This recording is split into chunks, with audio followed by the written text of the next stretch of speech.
Censorship in the software industry, digital transformation in McDonald's, and the power of BI and analytics. Those are just a few of the topics we're going to cover here today in episode number 120 of Transformation Ground Control. This is Transformation Ground Control, your source for all things business, technology, strategy, and change. If you're growing your business, leading change within your organization, or undertaking any sort of operational or technology change initiative, this podcast is for you.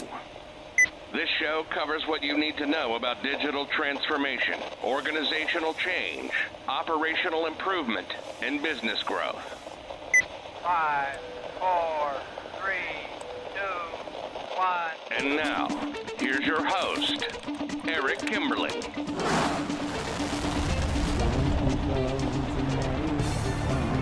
Hello, welcome to episode number 120 of Transformation Ground Control. My name is Eric Kimberling, CEO of Third Stage Consulting. We're an independent consulting firm that helps clients throughout the world reach their third stage of digital transformation success. And this podcast is called Transformation Ground Control, which is all about everything related to digital transformation, including the people, process, technology, and strategy aspects of transformation. With me, joining me as always, is my co-host, Kyler Cheatham. Kyler, welcome to the show. Thanks for having me, Eric. Excited to be here today. I'm excited too. We've got a great show, some really interesting, juicy stuff to cover today, even more so than usual, particularly in our hot topic segment. We're going to start off the opening segment with some questions and answers, some questions from the audience on social media, and we'll get to our answers for those questions. And then in our hot topics, we're going to cover three things. We're going to cover censorship in the software industry. And this is sort of like a breaking news sort of situation that happened right as we were getting ready to film this podcast or record this podcast. And we seem to think that there's been some censorship in the industry. We'll come back to that, though, and explain what we mean by that. But it involves SAP, the big ERP software vendor. If you want a little teaser of what that's all about, but just stick around. That'll be the first thing we get to, or as soon as we get through the Q&A, audience Q&A, we'll come back to the hot topics, and that'll be the first one we cover. Within that opening segment with hot topics, we'll also cover uncovering the connected enterprise. And then we'll also talk about digital transformation at McDonald's and the menu of digital transformation at McDonald's more specifically. And then later in the show, our first guest will be Anthony Adeleke. I might be mispronouncing his name, but I believe it's Anthony Adeleke. He is the director of data and analytics at a company called PCI Government Services. And he's going to be on chatting with me about the topic of the power of BI and analytics. And we're going to talk about this in the context of sports, which is heavily focused on data and analysis and analytics. But we're also going to talk about it in the context of how some of that mindset within the sports world and data analytics can transition or be leveraged in the business world as well. So we'll talk about that with Anthony later in the show. And then finally, last but not least, we'll have Wayne Holtam, who is vice president of our Asia Pacific office, of Third Stage's Asia Pacific office. He's based in Australia, and he will be on chatting with me about the power of business process management, or I'm sorry, business process mining in digital transformation. So we'll talk about business process mining tools and the whole process of business process mining and how that can integrate with and enable a more effective digital transformation and process improvement efforts. So look forward to playing you that clip with Wayne later in the show. But before we do that, let's jump into some of the questions you've got for us, Kyler. Absolutely. Well, I have some fresh questions in your question jar. And just a reminder to the audience, if you do pop a question in the comments wherever you're watching today, I will pull it and ask Eric in future episodes. You can also comment on all of his content or Third Stage content. And those questions are pulled into our jar that we ask him in real time. He's never seen these before. That's the fun part, the shock and awe. But let's see. Love the shock and awe. I know. Gotta love the shock. Keep it authentic, right? Yes. Do you see blended reality tools becoming part of the supply chain? Yes, I believe so. And I believe we're already starting to see some use cases of that. I think we've talked about a couple of them in past episodes of this podcast. In fact, I think in the hot topic segment of this podcast, we've covered it in the past, although I don't recall which episode, which is not at all helpful to the audience that I'm even mentioning it if you haven't heard that episode. But blended reality tools are something that can be effective in supply chain.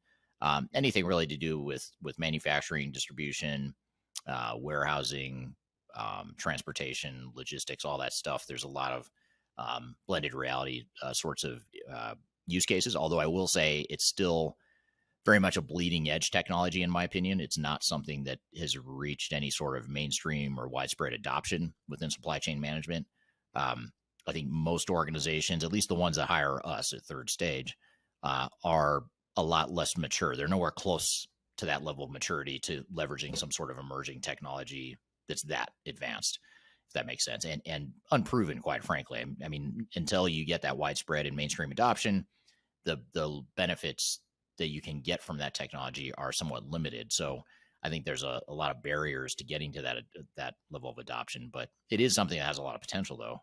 And we've seen some isolated cases where organizations are using blended reality. Interesting. Definitely something to keep a watch on there, but very good question. It is, yeah, getting into deep into the emerging tech stuff already. I always love that. I always love that.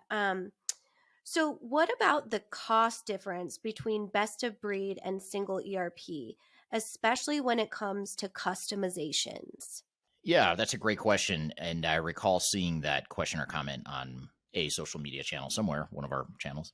And it's a great question, but I think that the way to think about it is, first of all, whoever asked the question is spot on. There is a cost associated with customization. Not only the cost of actually customizing the software, the act of customizing the software itself, but then the cost of maintaining that customization longer term. There's some definite benefits there, or I'm sorry, some definite costs there. I was jumping ahead to, I already gave away where I'm going with this. But you have to look at it from a business case, ROI analysis, and business value perspective too, and look at what is the business value or the business benefits of doing customization potentially, and how does that cost benefit analysis compare to the cost benefit of not customizing the software. So in other words, it might be cheaper to deploy software without customization, but you might get more business value by deploying software with customization, particularly if it's something that gives you a competitive advantage, if it addresses a weakness or a deficiency in the software you're deploying off the shelf. Customization can be a way to, yes, increase your cost, but potentially increase your business value even greater. So you really have to do a cost benefit to look at how they compare. And we have a client right now actually who's going through that exercise on the supply chain side, speaking of supply chain management. And they are trying to figure out if some of the customization and some of the third-party bolt-ons that they are hearing requests from employees to deploy, we're helping them analyze whether or not the value is really there. And in their case, they're getting such significant value, or there's so much potential business value in their supply chain inefficiencies that they're leaning towards actually doing that level of customization. So it's just one example. I'm not saying that's right for every client, but I think you're right, though, to question that. The person that asked the question, you should question it. Why are we doing this? Do we really need to customize? What's this really going to cost? What's the real value? Is that really better than just deploying vanilla off-the-shelf software? Easier said than done, but it is something you have to ascertain or compare. Yeah, and I'll just add that's what the third stage team does many times, is helps you through these analysis, because it's really complicated and complex and can go many different ways, especially if you have a vendor involved pushing a certain solution for you. So that's a big role that we play. And then, speaking of the supply chain, we do have our newly released supply chain management guide, which is linked below. It's one of our newer assets, and I'd love to hear your feedback on it as well. So you can always reach out to me directly if you do at kyler.cheatham@thirdstage-consulting.com. I always like to hear what your thoughts are on that. Do you want to hear my feedback on the supply chain guide? Because I think it's awesome. Or is that just too biased? You weren't talking to me.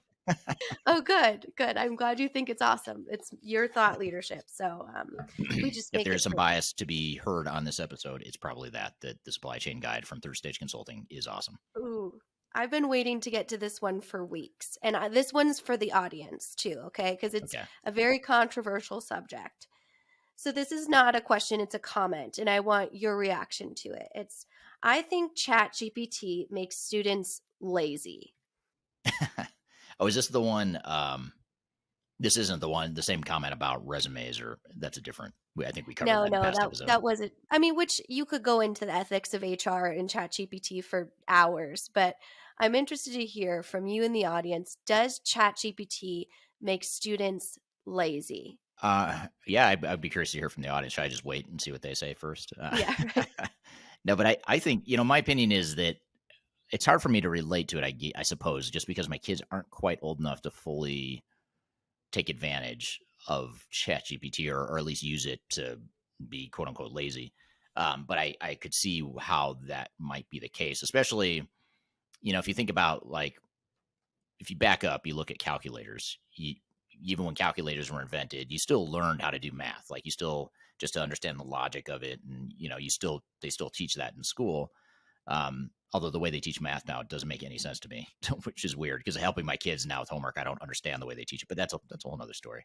But I think, just in the same way, calculators, if you just rely on calculators and don't learn how to do longhand division or multiplication, or you don't understand the concepts of it, I suppose calculators make you lazy as well. So I don't know. I tend to agree, because I think there's a lot of critical thinking that is probably going to go away as a result of ChatGPT, because ChatGPT is doing it for you, and in many cases, or it can do it for you. Actually, I have one of my son's friends at school, or at his school. He's a 10th grader in high school, and his friend got in trouble for using ChatGPT to write a report. So I have no idea how the teacher found out, or how the school found out, but he got suspended for a week and suffered, academically, or as a result of it. So I know, schools are probably onto it, I imagine. I just don't know how you prove it if you're them. But I do think there's a lot of critical thinking that you miss out on if, you just ask ChatGPT to answer something for you. That, yes, it's more efficient, but the actual act of going and finding research and coming up with an answer similar to what ChatGPT might give you, that's the whole point of school, is to learn that critical thinking. And then as you get older and you've got that knowledge, then, you can use ChatGPT in that way. Just like we all use calculators now. We understand math, but it doesn't mean we need to do longhand division and stuff like that anymore. So it's sort of I know that's sort of a mixed answer, but I'd say yes, I think it can and probably will make kids somewhat lazier going forward. Interesting. Yeah, definitely. Pop your opinion in the comments here, and then we'll kind of bring them up and see what they say in next week's episode. So we'll tease that and get some feedback there. So, but with that, we have a lot of hot topics to cover this morning, so I want to make sure that we get to those. So I'm excited to discuss all of these scandalous hot topics with you this week, Eric. Yeah. We'll take a quick break, and we'll come back and talk about those hot topics, which are focused on censorship in the software industry. Breaking news. That's going to be a good topic. Uncovering the connected enterprise, and then the menu of digital transformation options at McDonald's. Those are the three hot topics we'll cover here in just a moment. And then later in the show, we'll have Anthony Adeleke from a company called PCI Government Services, and he'll be on talking about the power of BI and analytics. And then last but not least, later in the show, the last segment of the show will be focused on business process mining and digital transformation. We'll have Wayne Holtam on the show, who'll be from our third stage APAC office in Australia. He'll be on the show chatting with us, talking about that. So be sure to stick around. So we'll be right back. We'll take a quick break. You're listening to Transformation Ground Control.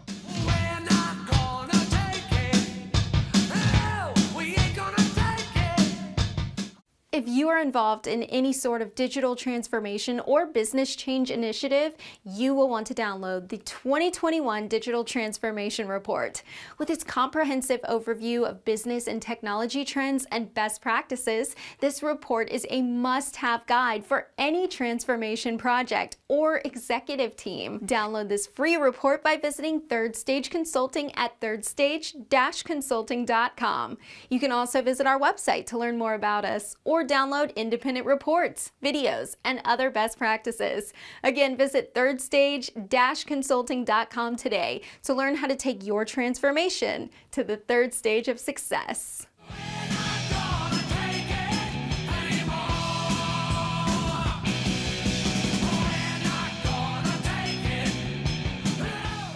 Hello, welcome back to Transformation Ground Control, episode number 120. My name's Eric Kimberly, here with Kyla Cheatham. You can find new episodes of the show every Wednesday, streaming to YouTube, LinkedIn, Facebook, and Twitter, as well as on audio podcast platforms throughout the world. So be sure to check it out there.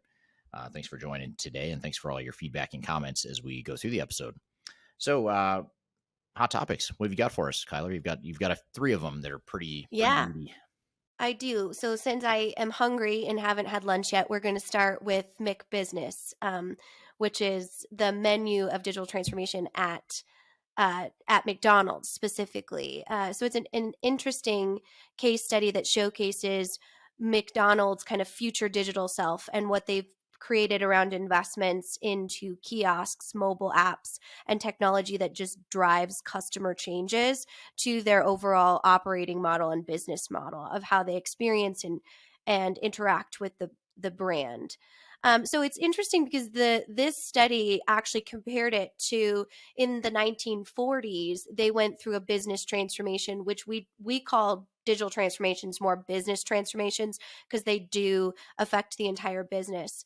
But what they did is it was Dick and Mac McDonald in New England actually left in the 1920s for California here in the United States. And they founded their first store in 1948 in San Bernardino. And really, what they focused on was leaning out the menu, fewer choices, and that was an instant efficiency revolution. And they could make those 15-cent hamburgers. They were selling them almost as fast as they could make them. So it just showcases that it was even before technology that they had that identity and innovation as a company. Yeah, it's part of their So DNA and culture. It sounds like. exactly. So what they started to do was focus on the drive-through because that's where they get 70% of their sales of people not wanting to get out of the car. That's a value add for them. And they actually acquired a company called Dynamic Yield for $300 million in 2019. And it's an Israeli startup that utilizes artificial intelligence to change the ordering process dramatically. So what it does is it uses data points like weather, previous orders, local trends, license plate image recognition, and those other things to look at algorithms about ordering trends and increase revenue and profits to match the customer or the location of the actual McDonald's. So that example has led to a pretty significant growth throughout Q3 specifically. This study looked at so last year Q3, and they jumped at 10% year over year, which was really high above the analyst stock growth, which is 6%. And they were most strong not in the U.S., in the United Kingdom, Germany, France, and Australia. So if we have any of those locations joining us and have experienced those McDonald's before, I'm just so excited to hear what they're like because I've never seen one.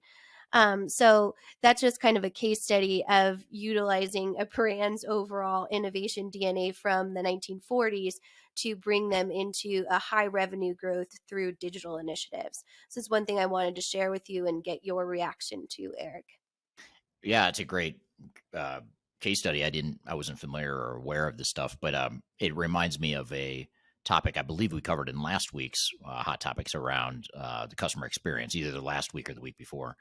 And we talked about customer experience and the importance of digital transformation, focusing on that. And I think McDonald's is sort of one of the masters or pioneers of doing that. And I think this is a great example of continuously looking at technology as a way to do something very deliberate, which is increase the customer experience and do more cross-selling and upselling and all that stuff that drives company value and ROI and ultimately better customer experience and better customer satisfaction. So I think it's just a good reminder that, letting the dog wag the tail rather than the tail wag the dog is really important in digital transformation because too many companies lead with the technology, go pick a tool, and then try to figure out how that's going to help their business versus McDonald's sounds like they're looking at ways that they can really rethink their operating model and their customer experience to then selectively and strategically use technology to fix that problem or that opportunity. So I think that's a good lesson that we can all take with our digital transformations.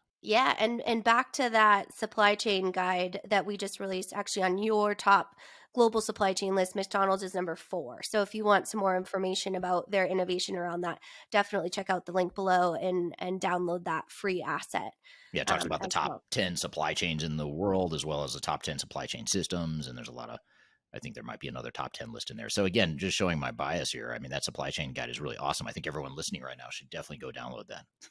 It's very, very, very, very good and very dense. I believe it's 35 pages. So lots of information in there kind of for every industry and size. But I wanted to, and just like a trigger warning for this next one, Eric, it is full of buzzwords. Okay, However, I'm I ready. feel as though it's something that makes a lot of sense to discuss. So this study showcases a holistic view of the connected enterprise, or an enterprise that's built on connectivity, and the 5 steps to digital success that you can actually achieve through being a connective enterprise. And something that I thought was interesting in here is there's prerequisites of the connective enterprise. Rather than focusing on these shiny new tools and aiming for all of these emerging technologies, you have to take internal steps to become more connected, and focus on 3 tasks first to become more connected. So I'm going to ask you about this, and then I'm going to share the 5 steps. So we'll kind of do it in 2 pieces if that's good for you. Sure. So digitize. So this looks at various ways to create digital data from your existing data and gain kind of that competitive edge, excuse me, through these database strategies. And then the second one is connect. So a digitized enterprise also needs to connect systems to systems. So we would call this in kind of our narrative as interoperability. It has to be able to talk to the other systems, whether you have a core ERP or best of breed, especially looking at legacy systems. As you know, that can be something that is difficult when you have a newer application. And then exchange. And this is one I thought was pretty cool because it talks about, even if you have good connectivity, the third stage of that, kind of as we would say, is really the exchange, or how do they communicate, and what is the product of that connectivity and that digitization of data. So those are kind of the 3 prerequisites. Do you agree with those? Would you add any? Would you eliminate any? What's your thoughts on that? No, I think it's a good logical sequence, or a logical way of thinking about the different components of what you need.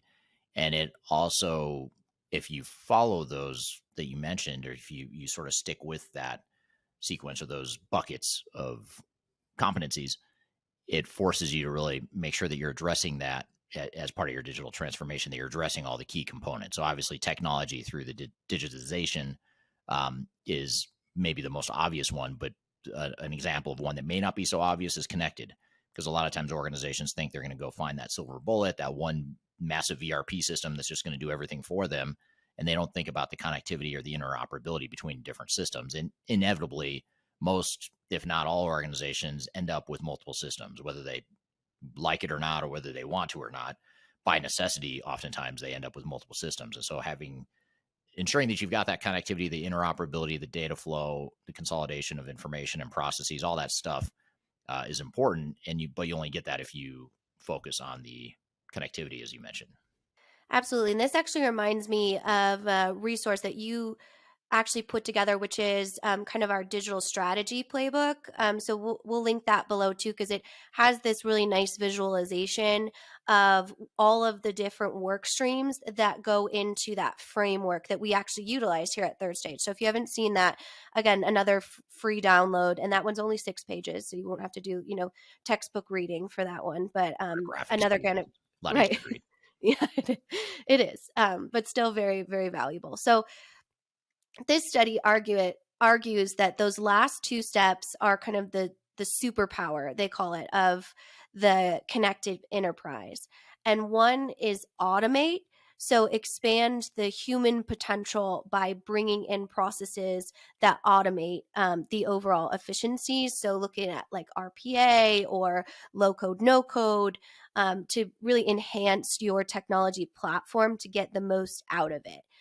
And then the last one is augment. So a connected enterprise should look for contextual intelligence, as they call it. So basically, it's a digital superpower that delivers optimum support to that human decision makers, like automation capabilities, advanced analytics, machine learning, having that 70 to 80% of total work required given to you by the data. So we kind of just covered that in Chat GPT. Another question for the audience: does that make your employees lazy? Hopefully not. But that's really the last two that would bring you from not only a connected organization to really a digital superpower. So what's your reaction to that? Well, I guess it may not be the intent of your question, but I'm honing in on the does it make your employees lazy comment or question. And it's a good point because, I think that it's okay for your employees to be lazy, I guess. Lazy might not be the right word that I'm thinking of, but it is okay for your employees to be more efficient. But I think the key is if they're more efficient and they free up a bunch of time because they're using ChatGPT and AI, what are you going to do with that excess time to make sure you're getting value out of it? So I think that's the part that's not okay. It's not okay to let them be more efficient without giving them either more work or hiring less people as you go forward and as you grow as a company. So I don't know if that was the intent of your question, but that was the right where my mind went was it sort of latched onto that. Yeah, and I'd be curious to hear from the audience too, because I almost asked that in the other question, but I wanted to focus on kind of students. Do you think that these, or I guess, better question, let's focus on the positive here, people. How do you ensure that you leverage these emerging technologies that do focus on automation and make sure that your employees are efficient? What are some tactics you can utilize to communicate and fill that time to get that value? So drop that in the comments wherever you're joining. Again, we can see all of the comments wherever you're getting this podcast or video today. So definitely interested to hear from you. And while we answer that question, I want to move to our last hot topic that we saved for last here, and that talks about censorship. So interesting story, which is kind of behind the scenes look. When we pick these transformation ground control hot topics as a team, many times my team and I will source them. Many times we'll hear from our consultants or other leadership across the organization. And actually, Eric, you had sent me this one saying we should discuss this, which was called how SAP failed their supply chain product. And it was a Forbes article that was put up. And when I went to go pull source material, it was actually taken down. And there had been a Reddit thread about how it's no longer available because it was pretty sharp and direct towards SAP and critical. So we have no evidence of why it was taken down, but it was pretty interesting that because it was so critical of SAP that it was immediately taken off of Forbes, which does a pretty considerable vetting process when it comes to its publications as a global news leader. So what do you think kind of happened there, Eric, behind the scenes, or can you speculate for us around what might be, or the power of vendor biases when it comes to critical information? Because you obviously sit in the captain's chair of being the first person to offer transparent and agnostic advice that can be critical of big vendors. Yeah, it's an interesting question and interesting dynamic because we would have, like, I would have the article up in front of me as we're recording this podcast, right? And I'm sure you would too. You kind of refer to it or whatever. And now that we can't pull it up, now I'm trying to recall everything it said, but I did read it a couple of times. It was actually one of our team members that forwarded it to me over the weekend.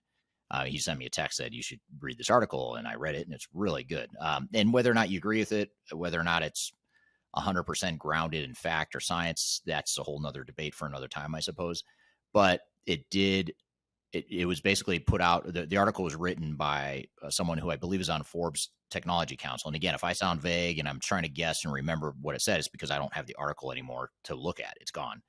It's been taken down off of Forbes. But when I first read the article, I thought this is a really good article. I can't believe it's on Forbes, though. That was the first thing I thought. It's like, I can't believe Forbes was okay with this, because I have to assume that SAP is a big sponsor of Forbes, or, at the very least buys ads and is a customer of Forbes. So that was the first thing I thought. And so I guess it's interesting that it did last a few days. It made it up on the website, lasted a few days, but then for it to be gone now, makes you wonder why. Why did someone take it down? Why not? You don't have to agree with it. You could say it's garbage or whatever, but why would you completely take it down? I suppose in today's censorship driven society, maybe that's just the way things are. But I do feel like that the author of this article, who is an industry analyst, and she's someone that actually, to be candid and to sort of share some of how the sausage is made, I was in the process of trying to get her on the show to discuss that article. I wanted her to come on this podcast because it was such an interesting article. And one of the questions I wanted to ask her is, how did you get away basically for being so candid on a mainstream publication like Forbes? Because presumably, SAP would be a big sponsor. So I guess maybe I answered my own question by sort of seeing what's happened or transpired since then. But the article was all about, it was talking about the product deficiencies of SAP's supply chain offering, in particular, its integrated business planning offering. And we have a client. In fact, it's the same client I was referring to earlier in this episode that the one I was talking about supply chain customization and the ROI of customization versus not. It's that same client. They are trying to figure out, as part of their SAP implementation, whether or not IBP is right for them. And they're leaning towards, it not being right for them. And they're looking for third-party options and customization that would be able to solve that gap.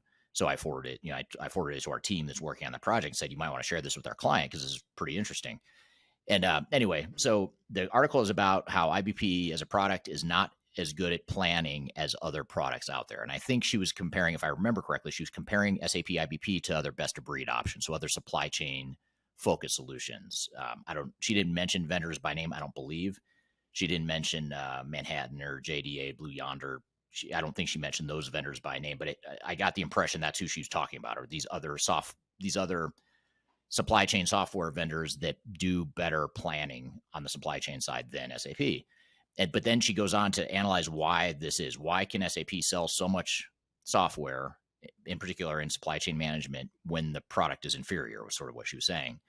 And she goes on to this is the really scathing part. She goes on to talk about all the problems in the industry. And it's a lot of the stuff I talk about, but I tend to talk about it more from experience or what I'm seeing with clients. She actually had research behind this around how there was everything from arrogance. I remember she mentioned the word arrogance was one of the 5 or 6, the handful of reasons why this happens is because she basically accused SAP of being an arrogant company. They think that they're better than everyone, and just based on their size, people are just going to settle for less, which I hate to say it, but I kind of agree with her. I think that is the mentality that SAP and the SAP ecosystem has oftentimes, is we're SAP, we're better. And that's not necessarily grounded in fact. The other one that she called out, which was even more surprising, given that she came from, I don't remember what analyst firm or firms she used to work for, but it was one of the big firms like Gartner or Forrester or one of them. And she worked there for a long time, and now she's on her own, presumably as sort of like an independent analyst. And she talks about how the industry analyst community is complicit in this. They let this happen, and they reinforce this bias or this overstated value of SAP because SAP is such a big company and they're such a big customer of the industry analysts that they sort of sing the praises of SAP even when the product isn't good. So those are the two that I remember that sort of stood out. I wish we could go through all 5 or 6, reasons or whatever, but the article's gone. But I think the bigger question is it okay to have these sorts of conversations, or is that so wrong? And I guess I have trouble getting my arms around why is this so wrong, and why would SAP be so upset? And I have nothing to suggest, or I don't know for a fact that SAP got that article taken down, but I can't imagine it was anyone else. I don't know who else would have decided to take that article down other than maybe Forbes, and maybe they were afraid of SAP's wrath. But I have to think that SAP somehow was involved in taking that article down. So anyway, if you Google, what did I Google to find that? Do you remember what you Googled to find the Reddit thread? That's always interesting too, is to go look at the comments, because the Reddit thread is still there. Just the article that is in there is gone. So the Reddit thread is how SAP failed the supply chain leader. Okay. And the interesting part about this is there's many people in this thread that defend SAP. Yes. So it's not even a conversation that would be that negative. But like, just to give you an example, I'm not an SAP fan, but this is very much true for my company. And a lot of other companies don't have tech issues like they have people and process issues. So to me, it was a very healthy conversation around it until all of a sudden it was like, and it's gone.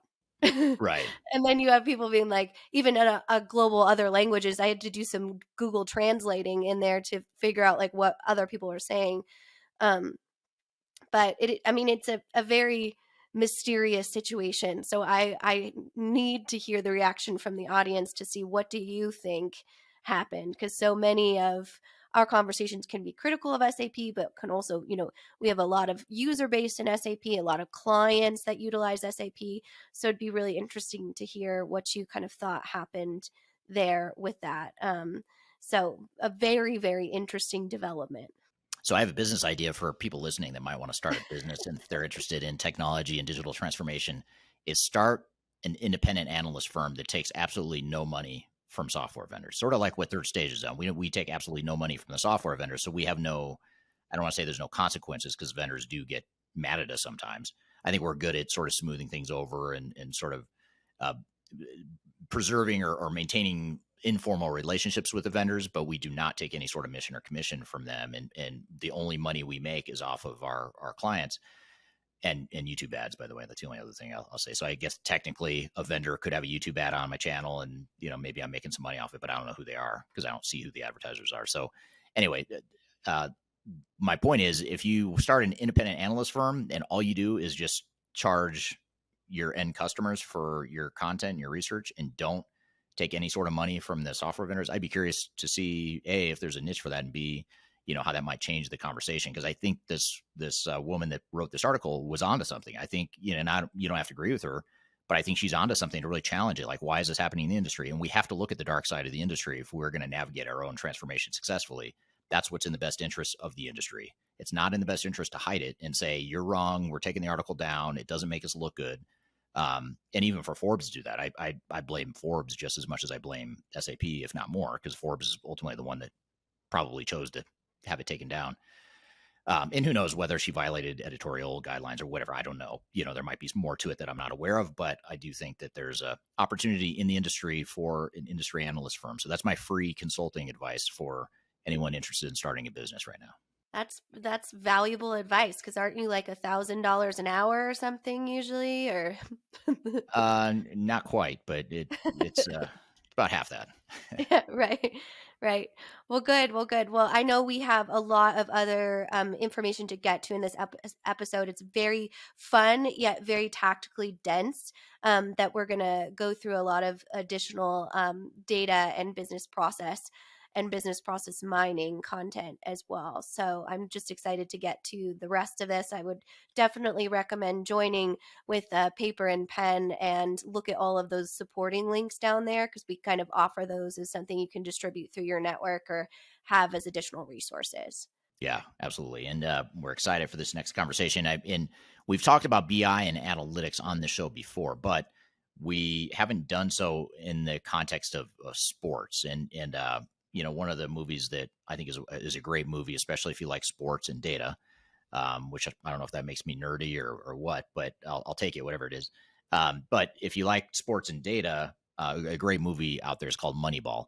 It stars Brad Pitt. It came out probably 10 years ago.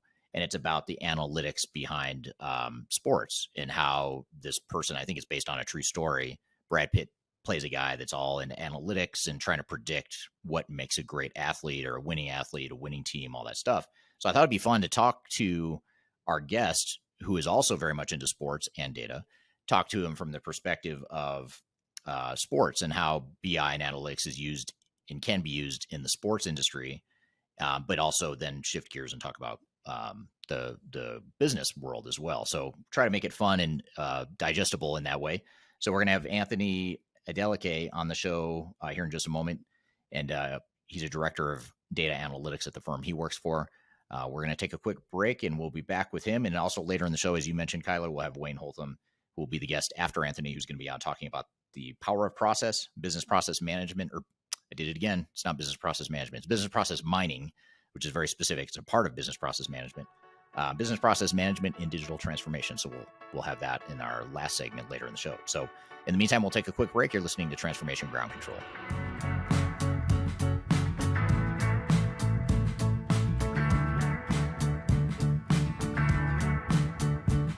If you are aiming for transformation success, turn to Third Stage Consulting Group. Third Stage's independent and technology agnostic consulting team helps clients define their digital strategies, define their roadmaps, and manage their transformations. With offices in the US, Europe, and Australia, our team helps the world's most forward-thinking organizations through their transformation pitfalls and risks. If you are embarking on a digital transformation or business change initiative, contact Third Stage Consulting to see how we can help you reach the third stage of transformation success. Learn more about us and download independent reports, videos, and other best practices at thirdstageconsulting.com.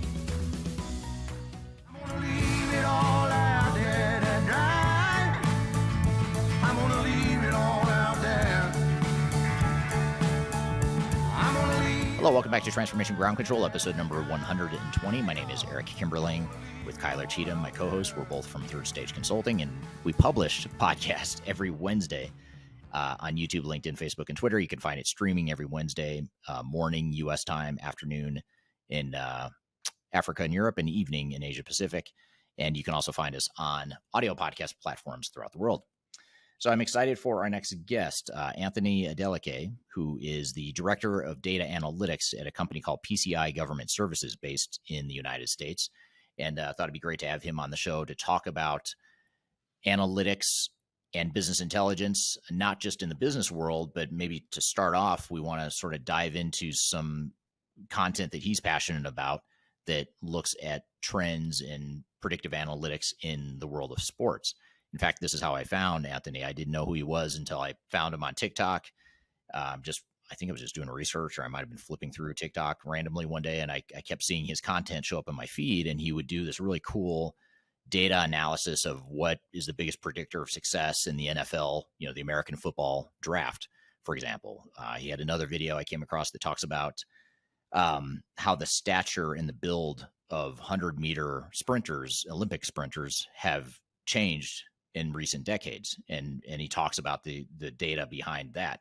And so it's clearly a passion project for him to put out this data about sports, but he does it for a living as well in a business context. So I thought it'd be great to bring the two together and start off by talking about sports and data, and in a field where it's all about winning and losing, it's very cut and dry, and really apply that sort of mindset and mentality into the world of business and understand how we can do that in the world of business as well.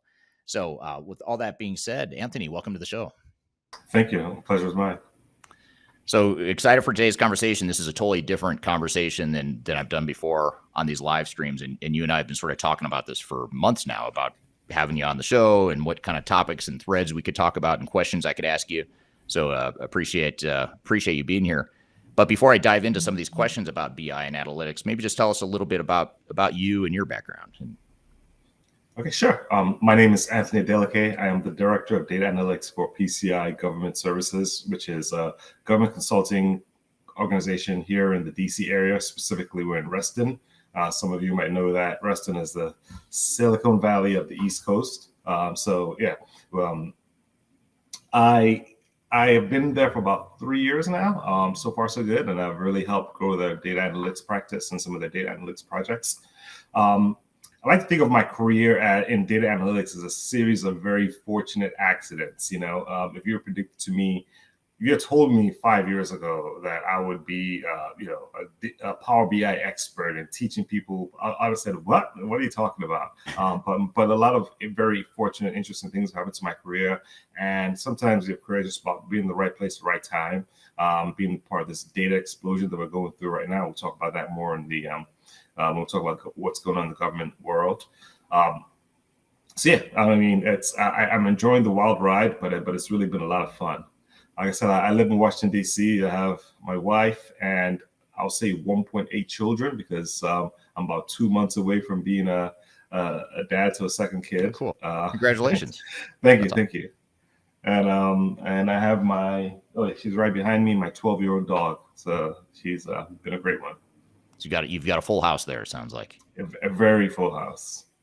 right. Well, great. Well, that's great to have you here. So you mentioned. I'm just curious. You mentioned how you didn't really think you were going to end up in this field. How did you end up in the world of analytics? And just to back up for a second, I don't recall if you just said it now, but I remember seeing on your profile that you studied law originally. And then you got into analytics. So how did you make that nonlinear adjustment from law to analytics? How did that progression happen? How did you get into this field? I am a lawyer. I went to law school, passed the bar. I still pay my bar dues, even though I don't practice law per se. But yeah, it's been an interesting path. So I was one of those people. I graduated in 2003. And there was like a soft recession back then, and everyone was like, "Oh, the jobs aren't really plentiful, so let's go to law school." And I started law school sort of being 50-50 about whether or not I wanted to practice law. By the time I graduated law school, I was 100% certain I didn't want to practice law. Not because it's not a good field. It's just I don't think it really suited a lot of my talents and my interests. So I went past the bar. Passed on the first try, and I've been a lawyer since over a decade now. But yeah, it just wasn't really sort of my interest. I do sort of backing up. My undergrad was in international economics and finance, so I do have some quantitative abilities there. A lot of people joke that people go to law school because they can't do math, and that was the furthest from truth. I always did pretty well in math, so at least in my case.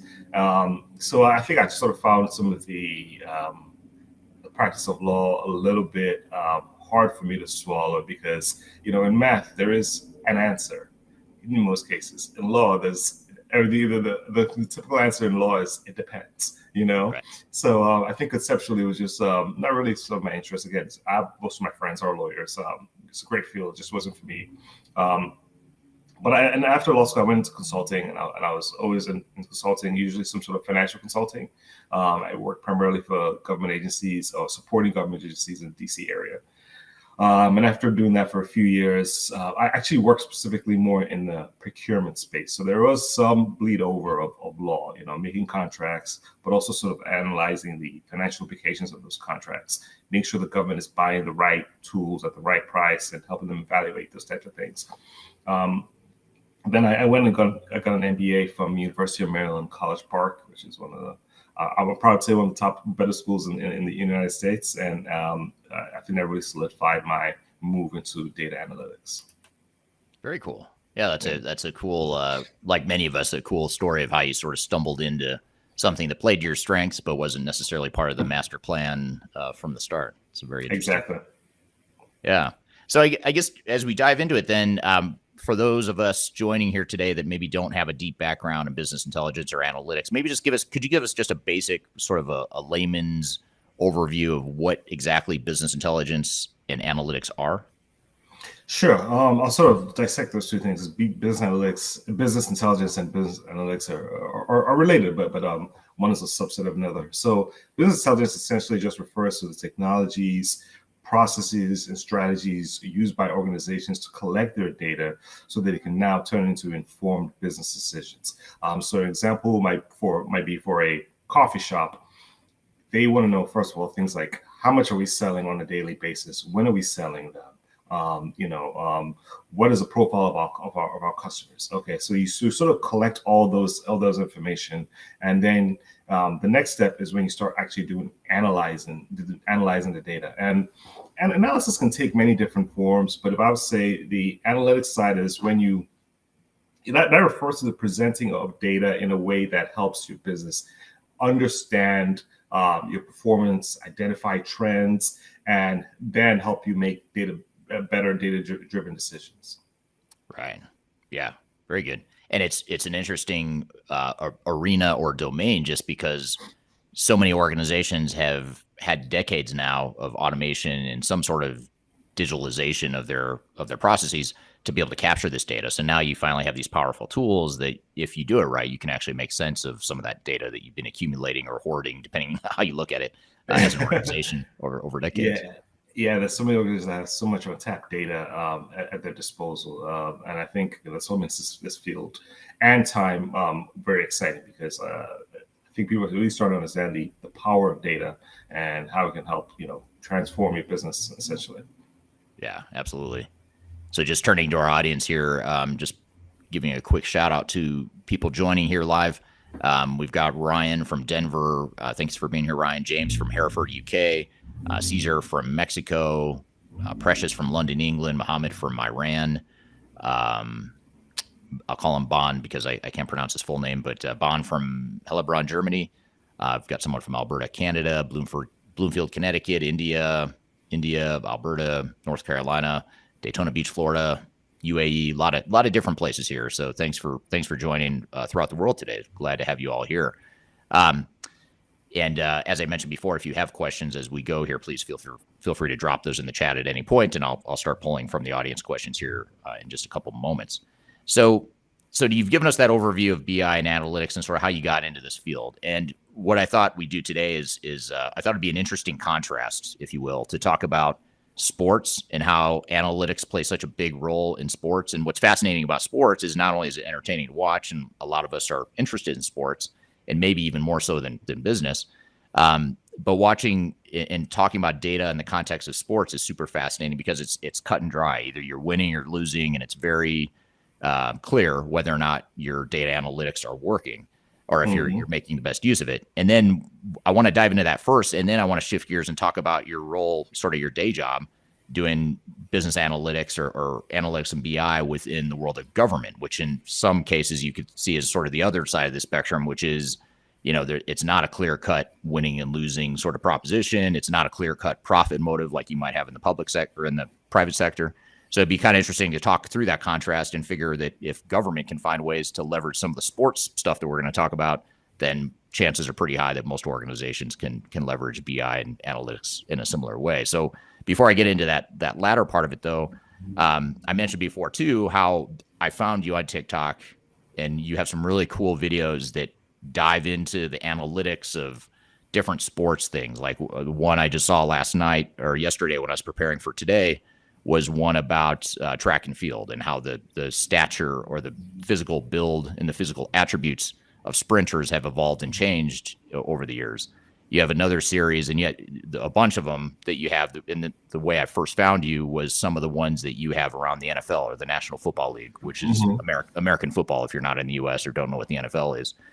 So maybe let's start with the NFL and American football. What are some of the, if we just start at a high level, what are some of the most interesting things that you found through the use of analytics? What are some of the interesting findings that you found in your analysis over the years? Oh, sure. Well, for sure, I'm still sort of laughing that the fact that you found me from TikTok, and it's I'm laughing at myself, because if you 3 years ago, if you had told me, 2 years ago, I don't know how long my TikTok page is around, but told me that I would have a TikTok page, I'd have been like, what are you talking about? Get out of here. But I did get on TikTok. I became very addicted, but I repurposed it for a lot of my data analysis. It's just a passion project of mine. I love American football. It's one of my favorite sports to watch. I'm a big Dallas Cowboys fan, for those of you here in the United States. So please don't. Don't. Just kidding. I get that response all the time. But I will say that the U.S., the NFL in particular, it has really.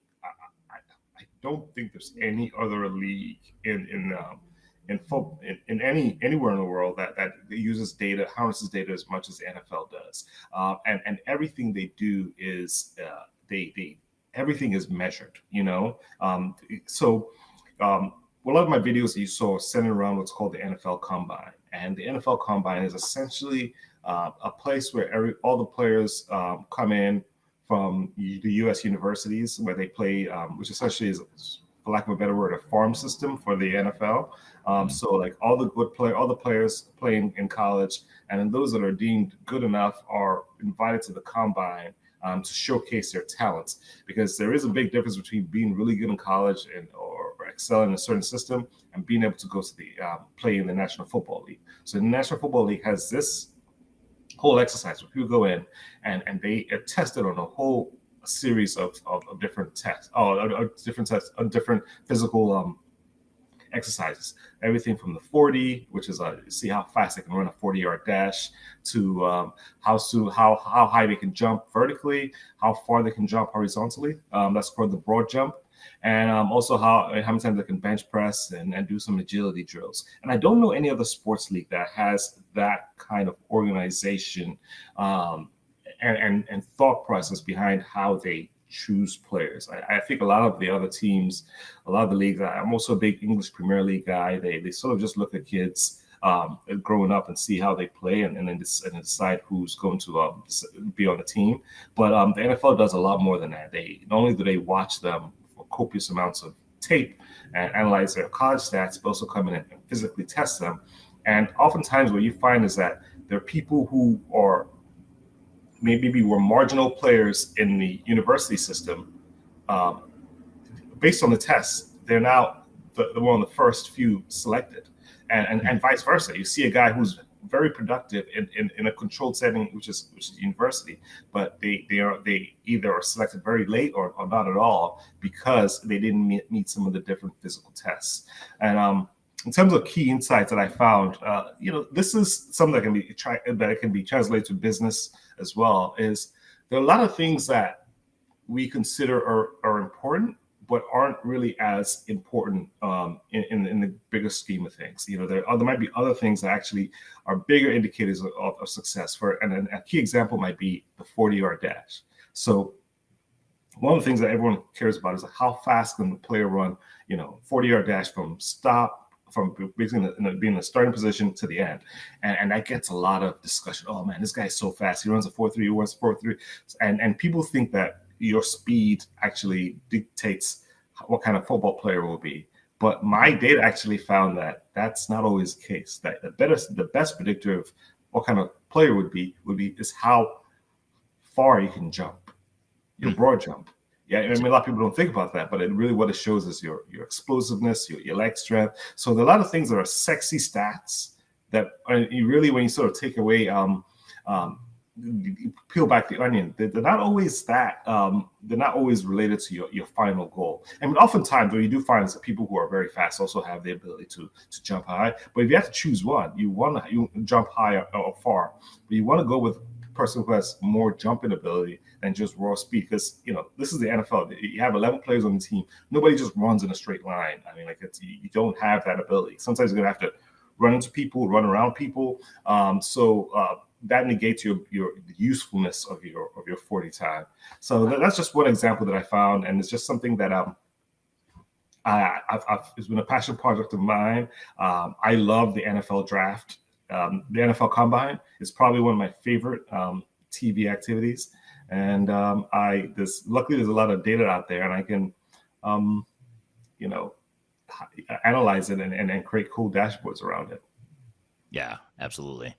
And Ryan on LinkedIn made an interesting comment, which it's a good comment, but it's also funny because I recently saw the video of my kids showed me the video of Tom Brady running the 40-yard dash in his combine, and you watch that video, you would never guess that that's Tom Brady. There's no way in the world that that's Tom Brady running that 40-yard dash. I don't know if you've seen it or not, but it's super funny. He looks really slow. He just looks clumsy. He just doesn't look like a professional athlete, let alone arguably the greatest, NFL player ever to play. Arguably, of course. I don't want to argue with Troy Aikman and all the great Cowboys quarterbacks over the years, but yeah, so I think that's super interesting, and I think it's a good reminder that the things that you think might be, qualitatively might be the most important things oftentimes aren't, and that's the beauty of data, is it sometimes tells a different story than what your gut instincts might tell you. We're here with Anthony Adeleke talking about the power of business intelligence and analytics. We've got a lot more to cover. We'll be right back with more Transformation Ground Control. When I wake up, well, I know I'm gonna be the man who wakes up next to you. Are you looking to stay ahead of the curve in the ever-changing landscape of digital transformation? Then you need our newly released 2023 Digital Transformation Report.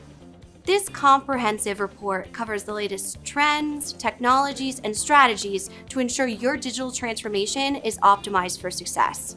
The 2023 Digital Transformation Report is packed full of proven methodologies and insights from experts in the independent digital transformation field. You'll also receive practical insights on how to implement digital transformation strategies within your unique organization. This free report is available for download on our website at thirdstage-consulting.com under our Thought Leadership section.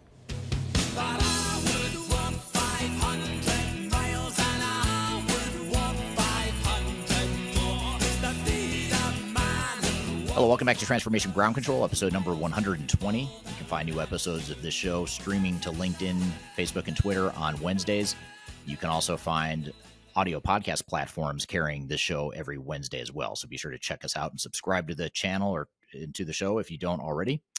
And we are here in the midst of a conversation with Anthony Adeleke talking about the power of business intelligence and analytics. We've got a lot more to cover, so let's jump back into it.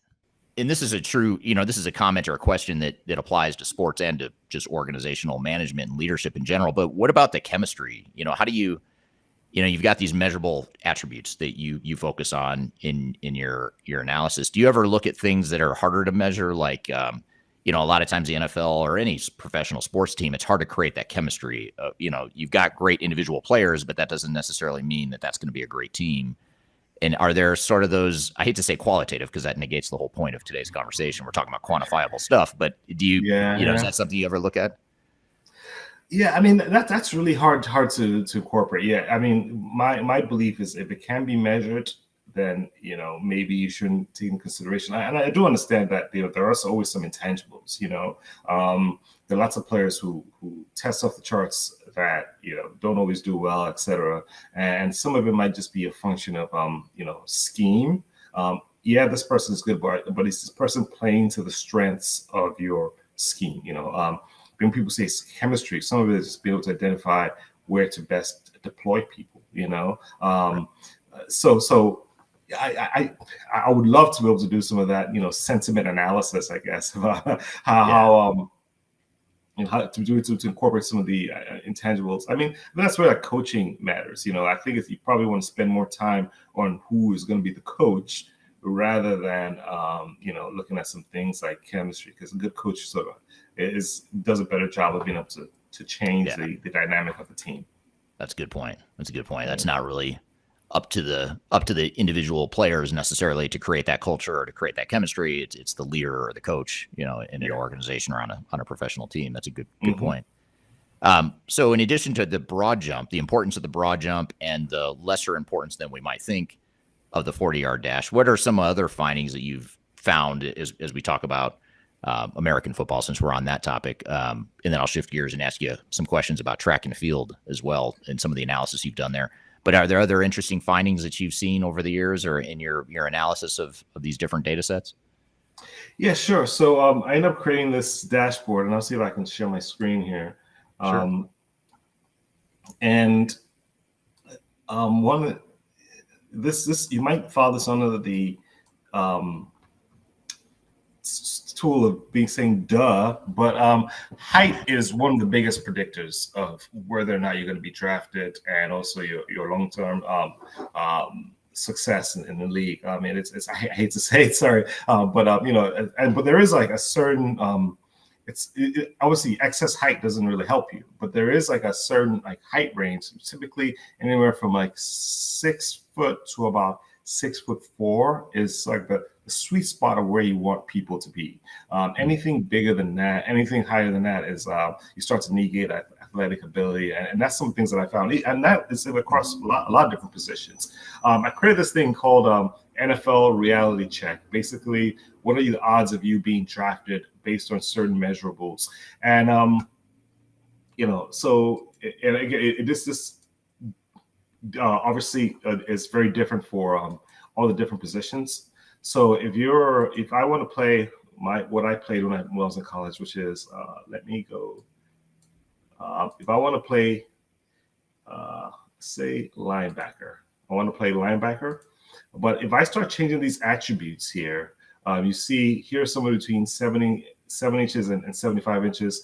That's not very high. But if I start going and if I increase some of these attributes, basically, you start to see that your odds of being drafted become a lot higher.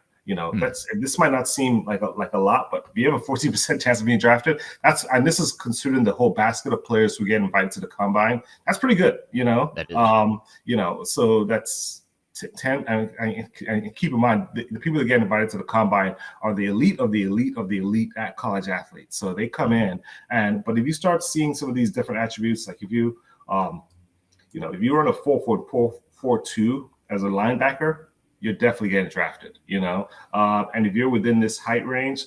But if I was to change this down to, let's say, you see, if I say you're, between 6'4" and 6'7" inches, then there's no way you're going to get drafted as a linebacker, despite your excellent 40 time. So there's some things. Height is really a big factor, and it makes sense given the context of the football, NFL. Lots of big guys. You need to be able to move around and see the field. And if you don't have the height that's needed, you're not going to be very, very productive. So that's just one example. Yeah. So is height more important than speed, or more? I don't want to say more important, but a better predictor, or how would you kind of rate that or compare that to the jump? You're talking about the broad jump being one of the biggest indicators. Well, I would say height is very closely related to speed because, and this is something else that goes to with my track and field analysis, is that, look, taller people are faster because they can take, they have longer stride length, and they can take less steps. You see Usain Bolt, he's 6'5", and I did this analysis because I'm going to take this back to myself personally. When I was in college, I ran track, and I was always dissuaded from running the 100 because I'm 6'2", and I was always told by my coaches, "Oh no, you can't run 100 because you don't have a good start. You have to run the 400." I did well on the 400, but anybody who's ever run the 400, it's a brutal race. It's incredibly painful. I love it, but it's a very brutal race. But that was completely misguided because one, taller people are faster in general, and the start, honestly, is not really that important in the 100-meter dash. So that was just some coaches using some of their old school thinking, not necessarily relying on what the data was saying, and advising me on what events I should run. Right. Interesting. Yeah. So that tool you were just showing, and I'll pop it back up here just real quickly. Is this Power BI or what?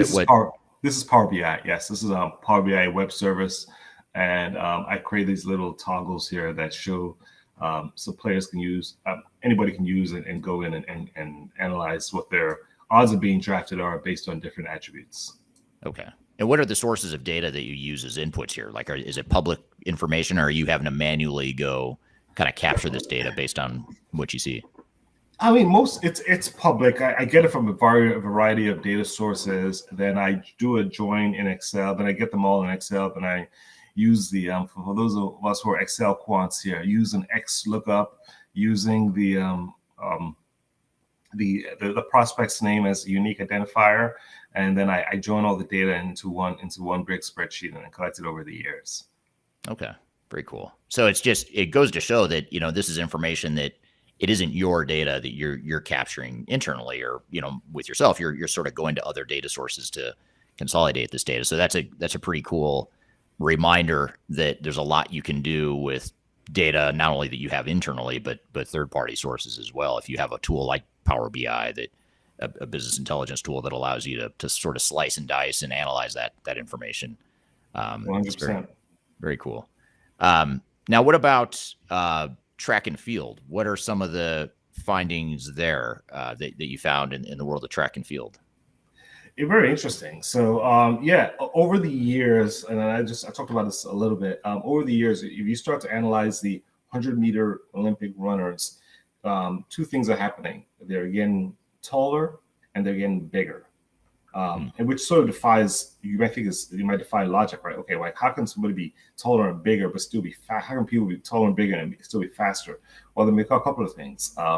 One, there's been significant development in training techniques. significant development in musculature. So you're starting to see significantly more muscular athletes. If you look at athletes from like when Jesse Owens ran to the last Olympics, you see these guys, they all look like superheroes now, compared to the very like lean guys back in the in the Jesse Owens era and before.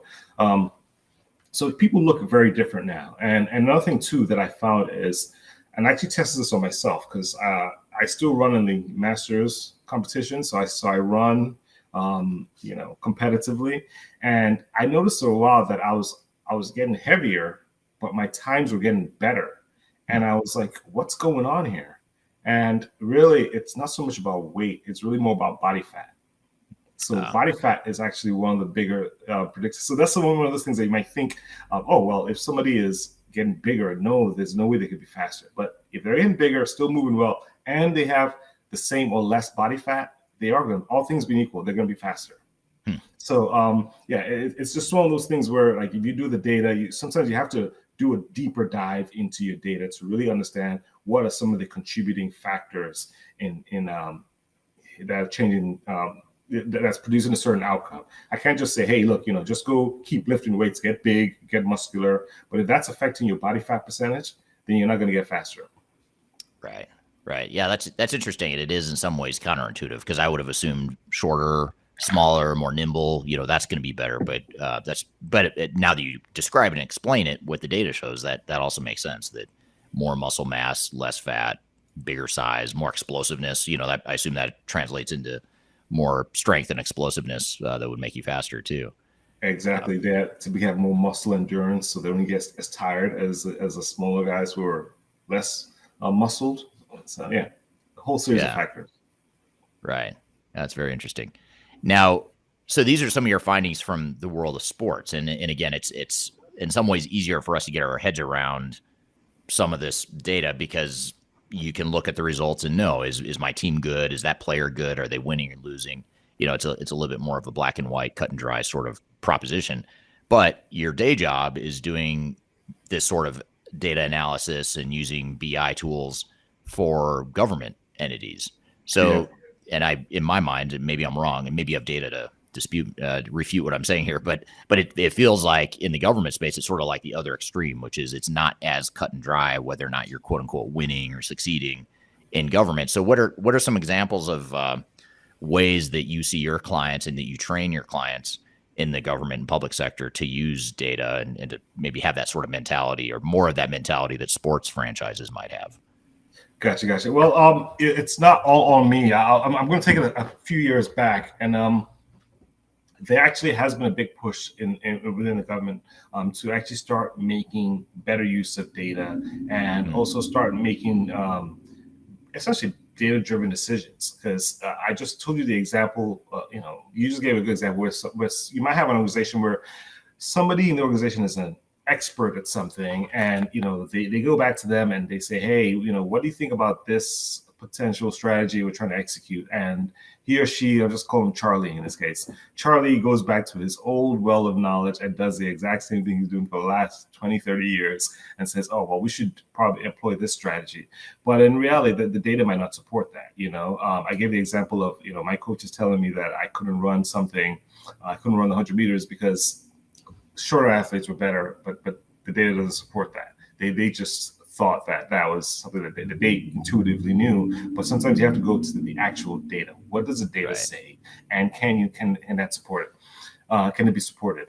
So take a few years back, there was in 2018, and I'll look it up right now. There was the something called the Foundations for Evidence-Based Policymaking Act of 2018, and what this did was.